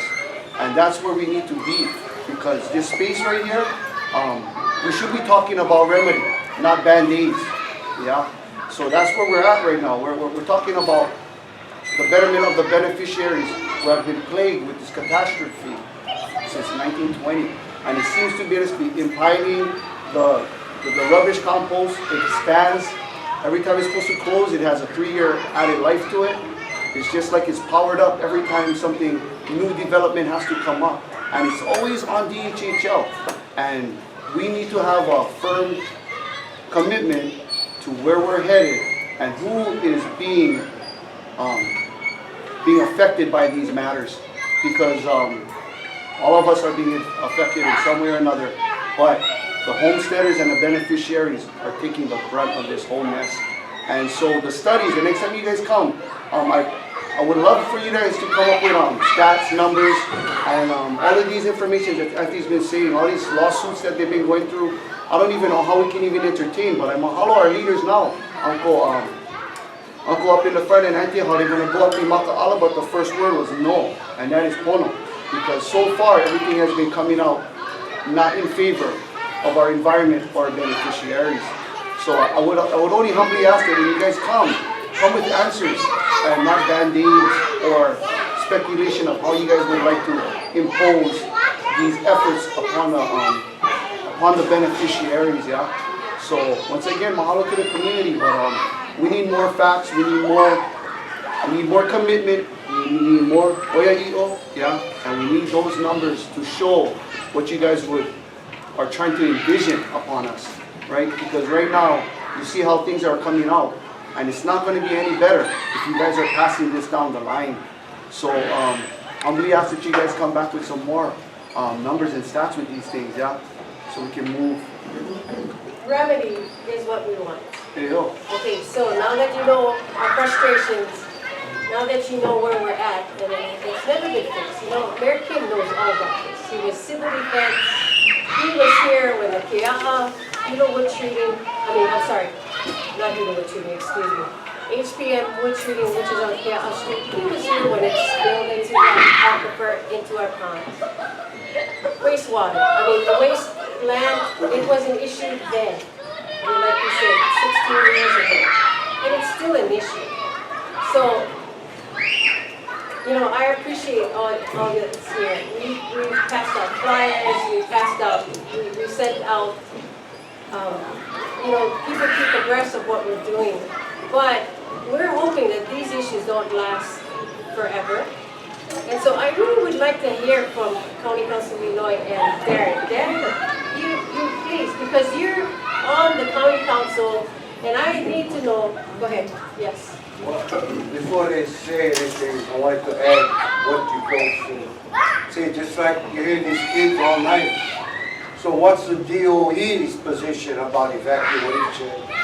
And what does our kids, because you worry about them when they're home, but when they're in school, what's prepared for them with all of these kind of hazards or evacuation plans? So I think the county council should start initiating these kind of interests on where you're gonna go with DOE. I know you got DOH, you got everybody else, but I think Department of Education has gotta be up to par with the evacuation situations. That's the taxpayers running on the taxpayer too. Okay. Well, aloha, and very hard to follow. Mr. Denman, such a community leader himself. Terry and I have had a number of conversations already. First and foremost, I appreciate having been able to get Auntie Miley and the Panaewa community connected with the Department of Environmental Management. When the new administration took office, that was a perfect opportunity for this transition, like Mr. Kucharski said, for some fresh, new eyes and new opportunities, new solutions. So my role, and it's very clear the power of the county. Very biggest tool in the toolbox that we have is zoning and the ability to write laws. That's the power that I have. So my role at the county right now, and Terry knows this, we've had this discussion, is that the county has an emergency evacuation plan that has not been updated. And so what I'm going to be asking is that the county and all the different agencies update that emergency evacuation plan. There's a number of hookahs, like Terry mentioned. It didn't include certain communities, especially this one, and how to evacuate not only its people, but the surrounding businesses, and how that would occur. Along with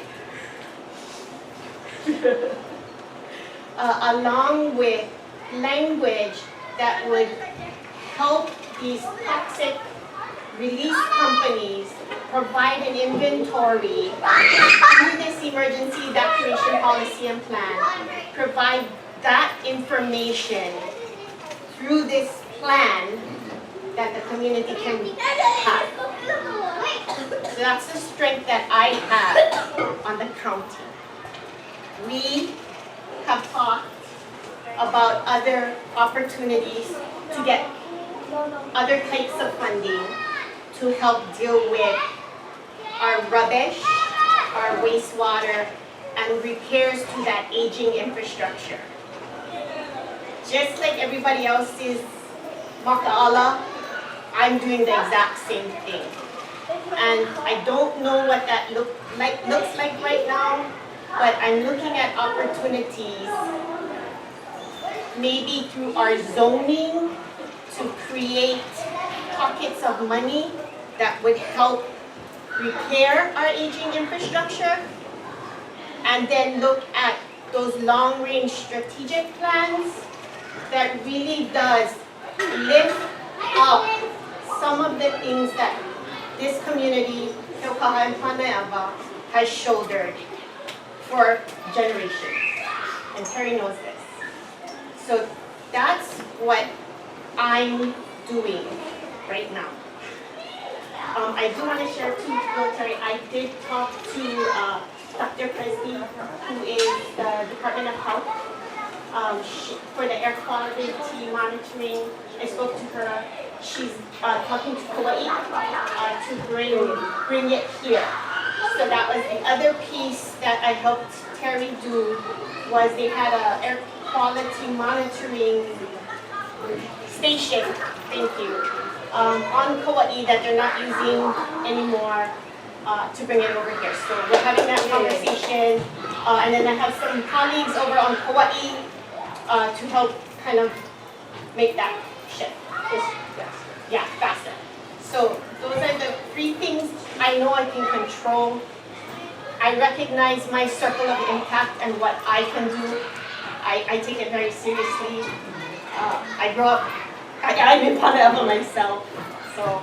I'd just like to ask if you're supportive of legislation going on, you the council people, are you setting support of a resolution that Terry's setting up the legislature to address all of these. It's not a bill, it's just putting awareness out there that these are the issues that you read on this piece of paper that they want people to look at. So she's introducing a resolution and would like the county to support the resolution at the legislature. Yeah, I hope to do it two-pronged. She's gonna do it at the state legislature that she's working with OHA. OHA. So that's a piece that's happening at the state legislature, and they just opened yesterday. So that's more of a critical path item. I'm working on one myself that will complement the two. So we'll have more of a multi-pronged approach. And then I'd like to dovetail that resolution with the update of the emergency preparedness and evacuation plan. So there'll be, again, a multi-pronged approach on not only a legislative piece, but the supportive resolution piece. So, can I say something? You know, I appreciate, you know, it was like your effort, what I'm hearing, to get this air study was your effort. Well, Terry mentioned that. You know, the fact that this is a fact about this, you know, in Keaukaha. I'm totally surprised that Hawaiian Homes, besides the point, did not move on that. To bring some type of study, you know, this air quality thing, to bring it here before, you know, we had to wait for it to be brought here till now. It's a shame that it wasn't brought earlier into our community for our people. So I just have to say that out loud. And if I could just end with one ask, as me as a council member puts these matters forward, it would be great for the community to come and speak, to support those pieces. I'm putting them together because that's what's coming from the community. And so for my colleagues on the county council to hear that from this community, I think really does go a long way. The other piece too is, I'm not in charge of the committee that hears it. So if you guys could reach out to that committee chairman and urge them to get that stuff on the agenda for us. So the committee chairman is it Jenny Ruggles or is it Which committee? Environmental Management? Eileen. Eileen O'Hara. So I know there's been an ask to have a presentation similar, and I'm preparing that resolution piece. You know, but like I said, it would be great if you could complement the presentation with that. Thank you. I want to say something because I met a nurse while I was doing the program, and she worked in, I don't know what department it was, in dealt with cancer, and she said that the statistics of their seeing all these people coming in for their health. So many of the men in these areas are affected. Every time they open the valves, all the fumes come out, and that is affecting them through cancer. So I would suggest you folks get the help of these people in that department at the hospital that the nurses work in, and I'm sure you will have wonderful statistics from these women. Whoever works there, they're seeing this because they want to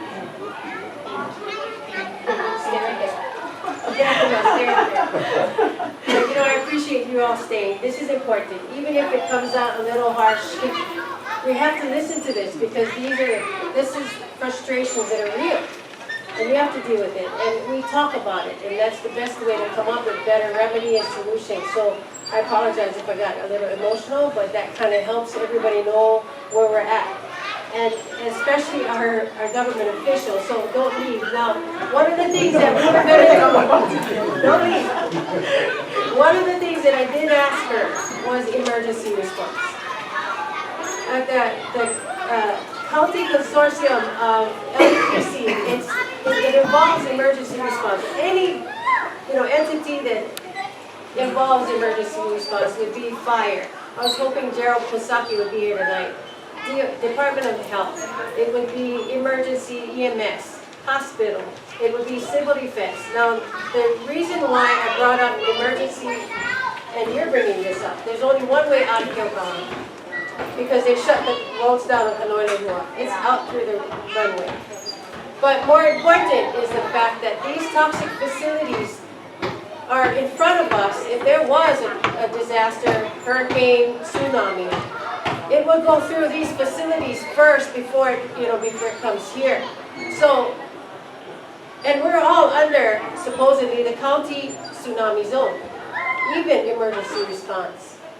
So these are, excuse me, so one of the things that I had asked, and even something that was brought up in the LEPC, was to come up with an ordinance, which is what you're working on right now, an ordinance to require every toxic release companies, not only the ones in Keaukaha and the Hawaiian homelands, but every toxic release company to provide an updated evacuation plan. You know how long PGV took to update theirs? For the community of Puna. It cannot happen here. These are pertinent issues that is not only one company. It is several facilities that have toxic, detrimental release gases or chemicals on their facility that needs to be identified so that when EMS comes in, when first response goes in there, they need to know what they're dealing with, because we're not capable and we're not trained to deal with the gases that come out. Yes, Ron? Yeah, I don't know if you noticed about 4 months ago, there was a chlorine gas leak at the HEI, right? And it just boggled the imagination that they didn't go around the neighborhood, because they didn't contain it. And that really upset me, because these are in a neighborhood, and all they did is make excuses. And chlorine gas, I believe, was used in World War I to kill people. And you're storing it in a neighborhood. Then one day when Louis and I were coming back from a meeting, and I showed him the new, I'm born and raised here, I'm 73 years old. And I said for 10 years in the mainland, I grew up here. And I was telling him that I noticed that the prevailing wind is usually from Hamakua. If any gas leak occurs, that means it will drift in this direction. And so my question is there a program, if there's a leak in the neighborhood, the schools are notified, a siren goes off, or... No, can I tell you? No. And that's my concern. No, there is none. And I've been, I don't know, but I've been through the tidal wave. I treaded water during the last tidal wave. And we're due. And nobody understands why Keaukaha is still intact. Anybody know why Keaukaha is still intact after the tidal wave? Nobody knows? What happened was the energy wave hit the Humboldt Coast and back in. I live by where the old restaurant is, or the park, the ice plant. That was where my neighborhood was. After that, you didn't recognize everything, but I lived through that. And most people think that this big wave is done. No, it's one big wave that pushes and pushes and pushes. So you couldn't stand. And I still can hear the people crying and screaming for help, because we were fortunate enough that we lived on the second story, two-story house, garage underneath. And it was I saw a house just drifting down the other street, Leo Street. And what I see is what will happen if the same tidal wave comes back in. They'll come through, they'll pick up those big cocoon tanks, lift it up and push it right into your house. So you're going to have all these tanks floating around, releasing poisonous gas. And I think to myself that this place could be a dead zone. Well, not if we fix it. Not if we fix it, and that's what I'm saying. Right now, I was hoping John Peer would be here. Department of Health identified who leases the lands out there, who's responsible for leasing the lands out in the front. And who's responsible to regulate all of these things? We are researching all of these issues and putting it on a map because we need to identify who we need to go and fix this. So, one of the things he was supposed to report today was Aloha Petroleum. They no longer use the gas storage tanks here in the front of us, right up by Puli Bay. So he was saying that, but the fuel pipes goes from all of these companies straight out to the harbor. There's a fuel pipe that goes to all of these facilities, and that's the reason why they have it near here. And Bill Isla signed I think it was in 2011, signed the upgrading of all these fuel facilities and the pipes. That's the reason for Pier 4 being built, because they have more fuel tanks coming in. Now, one of the things that he was also going to let you know is that DLNR is a lessee for the person that leases that portion, state lands, Board of Land and Natural Resources. So this is what we're going to do to remedy. I have a list of remedies, and I need the community support because it's going to take all of us to be able to testify and be there. So by the raise of hands, I'm going to be on the Board of Land and Natural Resources to request that they no longer, request that they don't give the permits to the storage tanks if they're not using it. Now, the storage tanks are there, they still have fumes, they still have the residue of gas in the tanks.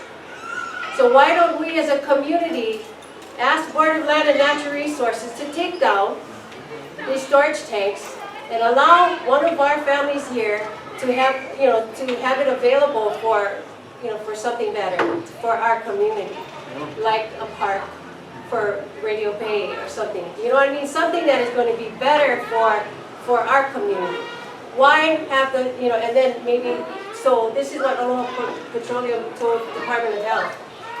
They no longer use it, and they don't have any plans to, but the facility is still there. So what does that tell you? They may use it again. So remedy, we talk to Board of Land and Natural Resources, we come up with a list of things that we demand, what we want done for our families. But that's going to take the testimony and the support of our entire community. So that was what I was going to do. Anybody has any opposition for me being on the Board of Land and Natural Resources to bring up these questions? No? It's okay? I have your support. No. Yeah. Okay, now, the other thing, wait.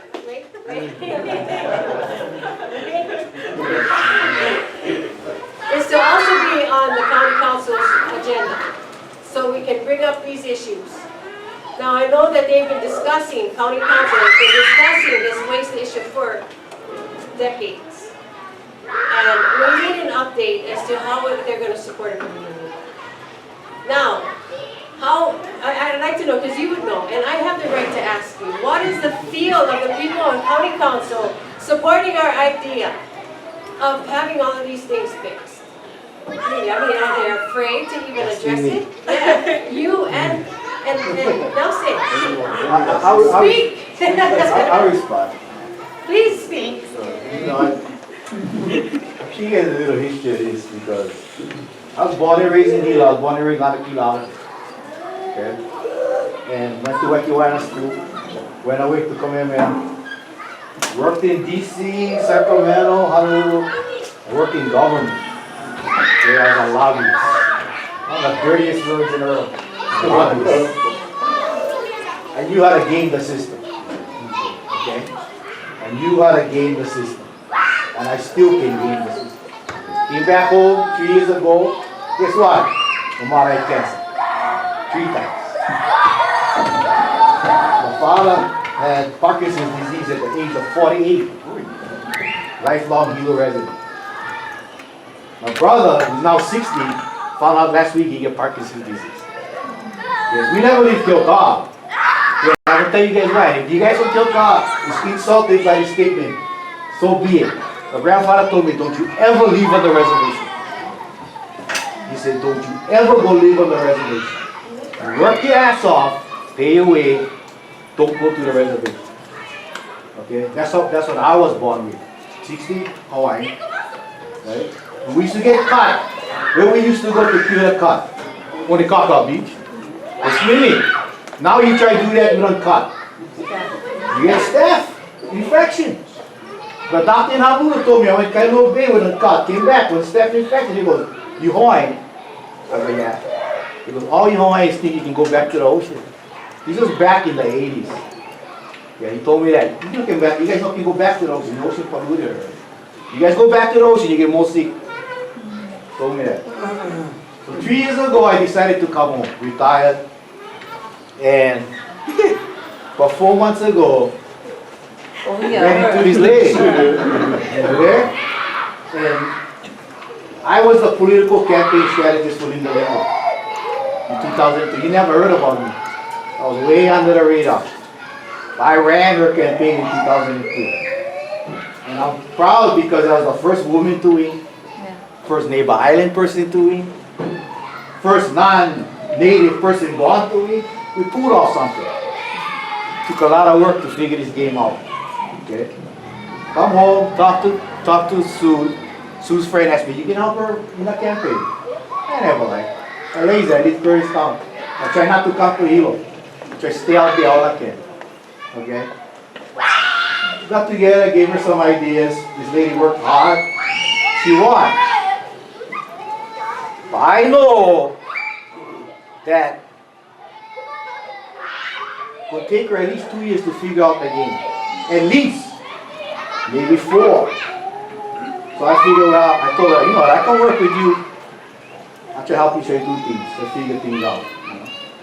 And it's been rewarding. I don't like come work every day, but we come. And I met Terry. Okay, and I met Miley. I was raised with strong women. My mother was the greatest, strongest woman I ever knew. Okay? Those of you, the old timers in here, you guys remember the baseball team, the Little Loas? That was my mother, guys.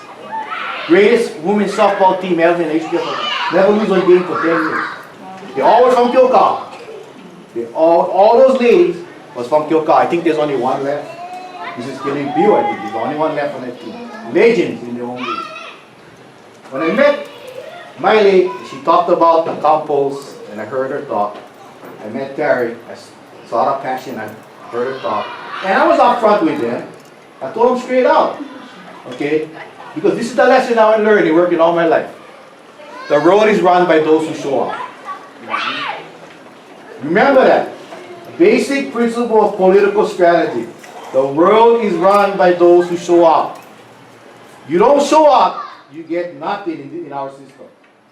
When Palikapu talks about the Hawaiians got picked on, you know why? Because the Hawaiians never showed up in an organized fashion. It was always a couple leaders, couple guys out there screaming. Right? The rest of the Hawaiians what? No? Until today we get the worst vote turnout. Till today. When she ran her campaign, and I'm going to tell you guys straight out, Panaewa and Keaukaha was 2 of her districts. You know what I told her as a strategist? Ignore them. They ain't going to come out. They ain't going to come out. Their vote not going to pull you over the top. The vote that was going to pull you over the top was where? Waikea. What you get in Waikea? Retired Japanese. That's where I live. You don't believe me? You go look at vote data from the 60s. And you look at Hawaiian districts and the turnout is sub 40%. Sub 40%. That's why, when, I told her, I never like Compton, right? I know Tara's going to pick on me. But what I say is this. What I advise you guys is this. And I'll say it one more time before the night is over. The world is run by those who show up. This situation Terry talks about has been going on since most of us wasn't even born. Okay, after Terry talked to me the other day, I left office, I took my car. First time I drove to Keaukaha in 40 years. Wow. 40 years. The last time I was in Keaukaha was playing a mountain softball game back in 1976 on Keaukaha field. That's the last time I was in Keaukaha.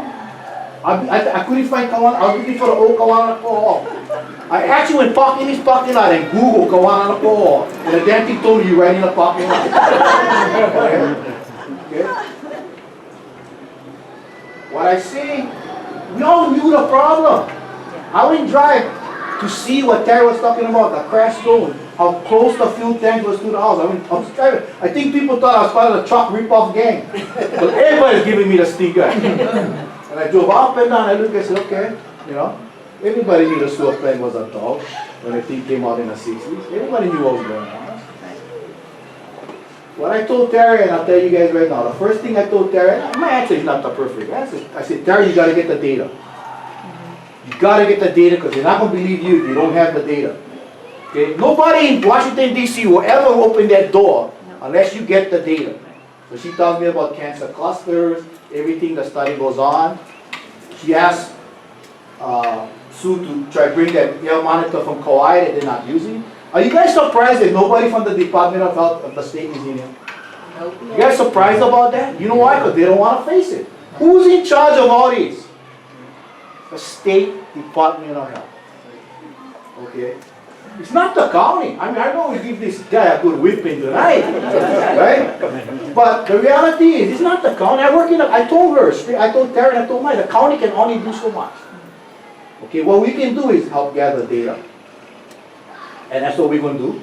We're looking at ways to find funding so that we can get data. We're looking at ways, Sue talked about zoning. We're looking at ways in these certain zones, the companies are in these certain zones are required to pay something so that a monitoring system can set up in this area. Okay? But we don't want the State Department of Health to handle it. The hell with that? The track record is terrible. Okay? We want the monitoring system to be held here. In public, online, real time. In today's system, that don't cost much. Okay, to put a monitoring system online, live cameras, live sensors, online, where any of you guys could go on and go, you know, whatever, Keaukaha.com. Boom. You get all the readouts that are going on in the system right now. It's not hard to do. But it has to be a political initiative to do it. The political initiative comes from the people. Okay? You know, we talk about can we get the resolution to the county council? I think Nelson and I both know, yeah, we can put the resolution in. That's easy. Type them up tomorrow. Submit them. Easy. Are people going to show up? Are people going to be as compassionate as they was tonight? That's the key. That's the way you can convince 7, 8 other council members to vote. Most of them don't give a damn about Keaukaha. I promise you they don't give a damn. They're worrying about their district. They're worrying about their fire station. They're worrying about their garbage dump. They don't care about it. But if people show up, they'll care. They'll hear the message. You know, I feel sorry for Harry King because somebody said what I said the other day. Harry was there, civil service, and here for 8 years. Harry knew about what was going on over here. Harry was my football coach. Okay? Harry was my football coach. Okay? He knew. There is not a politician, there is not a department official in this county that did not know what was going on down here. Okay? What was going on down here? They knew. Okay, but nobody made noise. Nobody made noise. You know, well, Terry stepped up to the plate. She making noise. But we know the race game. Everybody knows the damn race game that takes place in Hawaii. But me, I blame Hawaiians. I don't blame the other guys. If I can pick on you and take advantage of you, guess what I'm going to do? I'm going to pick on you and take advantage of you. Okay? So now you get the time, hopefully the tide to turn. Okay? People get more akama, you get more makala, but you still need the data. Okay? Because you're not arguing amongst us. You're going to argue with people, you're going to argue with scientists. I'm going to tell you, if I represented these companies and this issue came up, what's the first thing I would do from the company? I would hire a couple professors to do a study and give me the data I like see. So that if you come up with the data against me, I challenge you. My data says this, or their data says that, or who had the better data, or what you had. That's the game. That's the game. And that's what's going to happen in this situation. Okay? When the state figures out that you got good data in something, the state also figures out, yeah, I might be liable for $500 million. Okay? And the insurance companies from these companies, and I told Terry, these companies are insured. Okay? If something, they get hit with something, their insurance company got to step in. And the insurance company, believe me, will take you to court for the next 10 years to figure this game out. But that's what you face. That's what this community faces. But, you know, you eat the elephant one bite at a time. Okay? So the first bite is you go get the data. Okay? When you see the data, and if the data says what Terry is telling me is correct, there's clusters of cancer, there's continuing urological problems, you will find the causal connection. You will find it. The causal connection is what? Probably fumes. You know, probably, you know, Terry brought up a good point to me that I never thought about. Oh, when Halco release the smoke, they do them nighttime. Oh, yes. Right? I never thought of that. I said, yeah, they do them nighttime so nobody can see. I know they do that on a mailing, but they got caught. Okay, so I'll just conclude with this. Okay, we will try do what we can on the county side. We will try push. What we can do is we can push for the data. Okay, we can talk. You know, we can talk to our state legislators, and we have, and you guys should too. You should get like the Haley guys inside here, because they're the ones who can check the Department of Health. And our beloved two senators, Schatz and Hirono, get them in here.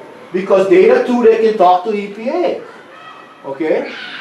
I worked in DC for over 10 years. Okay? The only thing that matters in DC is money and power. Right. Money and power. Okay? That's what matters up there. Even with the download, it might even get worse than it was before. Money and power.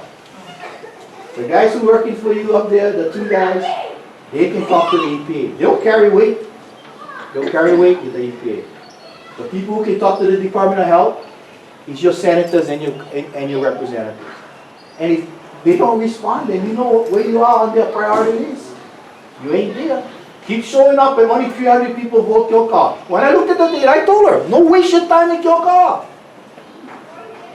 They could go 100% against you and doesn't even gonna matter in the regular vote. Sad. Panaewa, same thing. I said, why go there? Why waste your time? They will be lucky. They will be lucky. A combination of Keaukaha and Panaewa. They'll be lucky a total of 450 votes. What did it come out to? 500. And she won half. Okay? So that's why I say this to you. Okay? There's a way to solve. Okay? You got the warriors, the ladies stepping forward. You know, you had one warrior right there when I was growing up. My grandfather said it's the craziest man in Keaukaha. You know, but his motto was my grandfather's good friend. You know?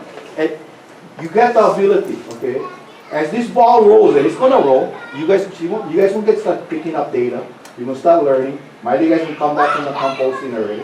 And they already said no, okay, so come on. You guys think the guys up there gonna convince them yet?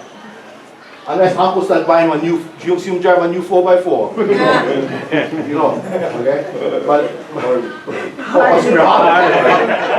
he won't cheat there. But that's, you know, he has to start. He has to start with people who are accepting the fact that they got to empower themselves to do it. And can be done. Okay, but it takes. We might not be alive, folks, when this thing gets solved. But you have to lay the foundation. Enough of the infighting stuff that goes on. Okay, and I'll finish, I promise it.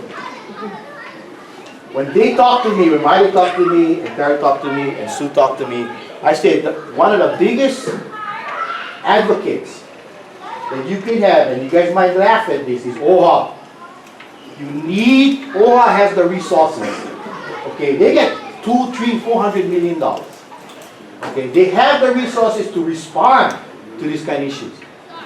They need to make it a priority to respond. And I met with OHA. I met with 5 young attorneys, brilliant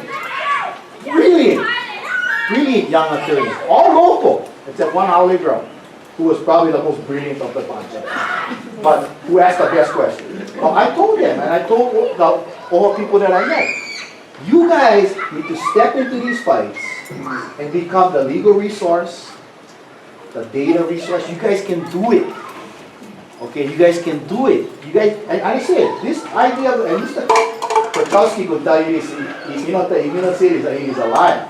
Okay? This issue of the compost is just a start, because this composting type facilities is the rage in the US right now, and it's going to reach every island. Every island, once they see this composting facility, right, people will come to them, because why? One of my clients was Waste Management USA, the largest waste disposal company in the world. Garbage is worth a lot of money. Unbelievable. Yeah, it started as the mafia. Okay? Garbage is worth a lot of money. If I shared to you guys what Waimanalo Gulch is worth to the county of Honolulu, you guys would freak. Why they don't like close that facility? Because why? It's worth hundreds of millions of dollars to the county of Honolulu. The county makes that money. They don't run the facility. They just get a percentage of each time the truck go across the scale. There's a brother right there writing one figure. Give the guy the receipt, and that brother will pay at least $250,000, $300,000, $400,000 to drive that truck across the scale. Imagine how many times the truck runs across the scale. And as Miley said, the composting facility is 77,000 tons a day. Somebody not going to be free the facility. Somebody will pay to dump that stuff into that facility. Okay? So that's the reality of where we're going, I think. And we're going to try on the county, we're going to push where we can, and hopefully Coach Harry and Mr. Tchaikovsky try to push us in the right direction. But you guys need to talk to the state representatives. We can put in the resolution, like you say, we can put it and mirror what they do. We can get the meeting and push. But they need to push at the Department of Health, and the congressional delegation needs to push with the EPA. I don't think there's any doubt that within this 4-mile radius, this whole place would be called a chemical disaster. Yeah. So I don't think there's any doubt already. I mean, common sense, those tanks are old steel tanks. They're not built to last forever. Okay, so are they leaking? All you gotta do is go do tests, you're gonna find out. You're gonna find out. And that tank that they talk about that's empty, well, you know why they're not gonna take down the tank? Not because they're gonna put somebody else. You know how much it's gonna cost to remediate that property? To take down those tanks and remediate that soil so people can go on that soil? Mr. Kachowski wasn't expected. He can tell you how many millions of dollars that would cost to take down those tanks and convert that thing to usable land. Millions. That's why that thing's standing there. Because I bet you in the deal in our lease, there was never a recapture clause that said when you vacate, you got to bring the land back to the present the status it was in before you left. I bet you it's not in the deal in our lease. Okay, that's why deal in our city needs no call because saying, oh no, nobody going to use them more. You know what? You're supposed to bring it back to the present condition. Okay? So it's all, the money part, I told Karen, the money part plays a game, whether you like it or not. The money part plays a game in this. Okay? The other thing you guys can do is talk to OHA. OHA has the resources to put up legal teams, to put up health monitoring teams that answer only to you. Not to one state agency, not to the federal government, only to the OHA. That's what OHA was set up for. And OHA has the money. And OHA has the resources. I tell you, they bring those 5 attorneys to Hilo and put them on this. I think you guys would be shocked with a matter of 6 to 12 months what they would come up with and suggestions they would come up with on the legal side to try and remedy this problem. Okay, time for me to go back to the town. I'm tired already.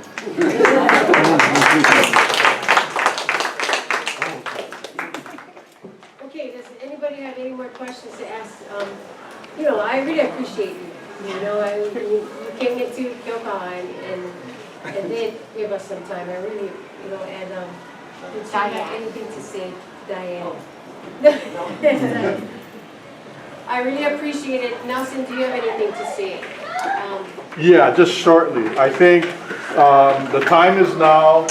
You have the resources within the county and the state, and if we're lucky on the federal level, it's time to act to protect this community. I believe that we can do this, but he's right. I asked how much we had in Keaukaha that voted. I think it was 145 that came from Keaukaha. Pico by 200 something households, 145 Catholic votes. 145 casting votes here, and how many people we were told live in Keaukaha? 1,500. How many well, the other half came from Panaewa. So we discussed this issue a lot in our, and I'm gonna end this if anybody else has any questions to ask, but we do want to get our legislative bills pushed. So we have OHA helping us write, and this resolution that we're proposing, we want support from our community. It is to address the health and safety issues that our community is dealing with. So, and it's directed to the amending or the adding of the rules and regulations that is used to govern the Commission Act. The Rehabilitation for our Commission Act only addresses putting people on land. We're over here asking them to also take into consideration what's happening to us already. And I have to say, DHHL has to address these issues. They cannot just sit on the side and watch us go over, because that's not their responsibility. So this resolution is going to give dialogue to our legislators to come up with amending or adding to the present rules and regulations that govern the Federal Commission Act. And this is what we're doing. Yes. Well, yeah, Vice K.A.N decision, the Supreme Court ruled that did in the Hawaiians. When I was running for OHA, all the Hawaiians I can deal with. But when you ran for the general public, that's what's happening now.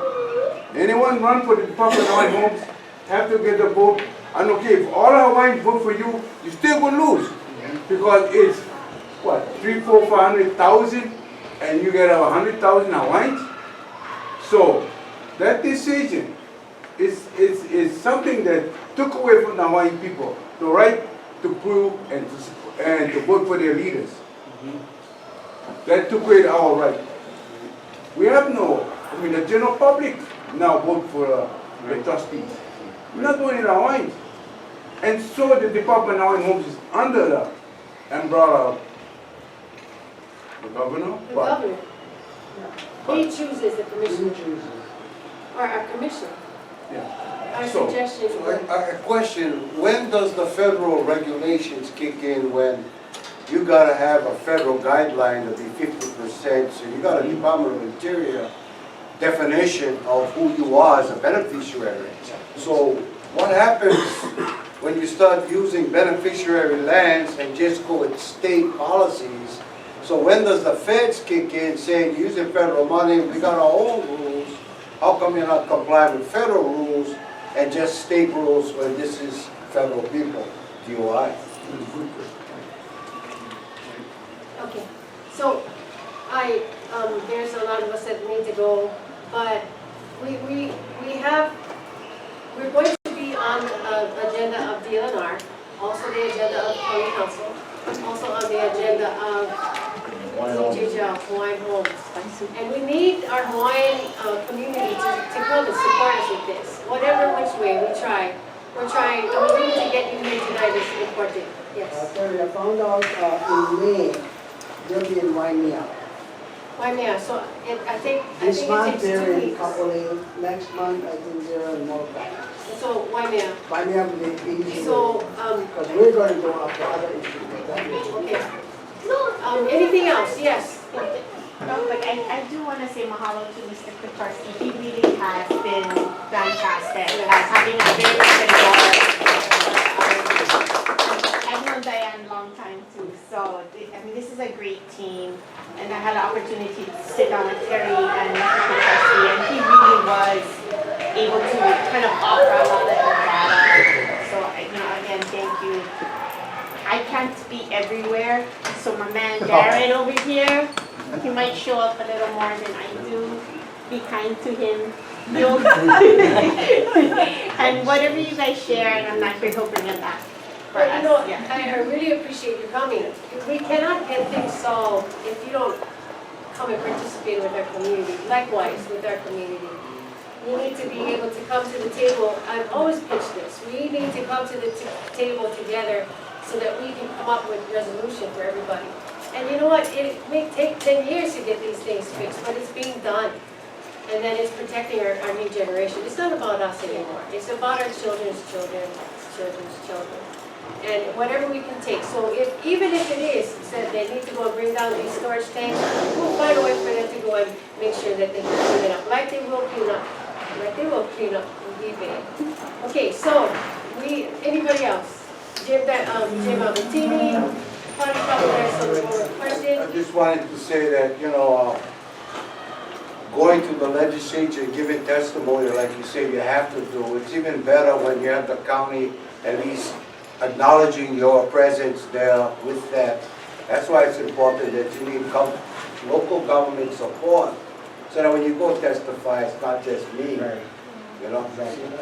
That's why we're mirroring the resolutions that the senators gonna put in. We're mirroring the resolutions over here so that the message up there is in the county itself.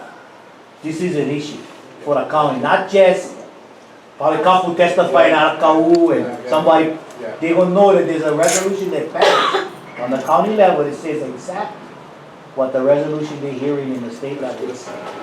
And the congressional, it's not hard to do a cut and paste on those resolutions and have the congressional guys put that in the congressional record. It's not hard. People go cut and paste Microsoft. Take all of 5 minutes. I just wanted to add that on Monday at the Crown Room, they're having some hearings that will bring, hopefully, will turn out where Williamson Chang will be there, and it's a very important discussion about whatever he talks about.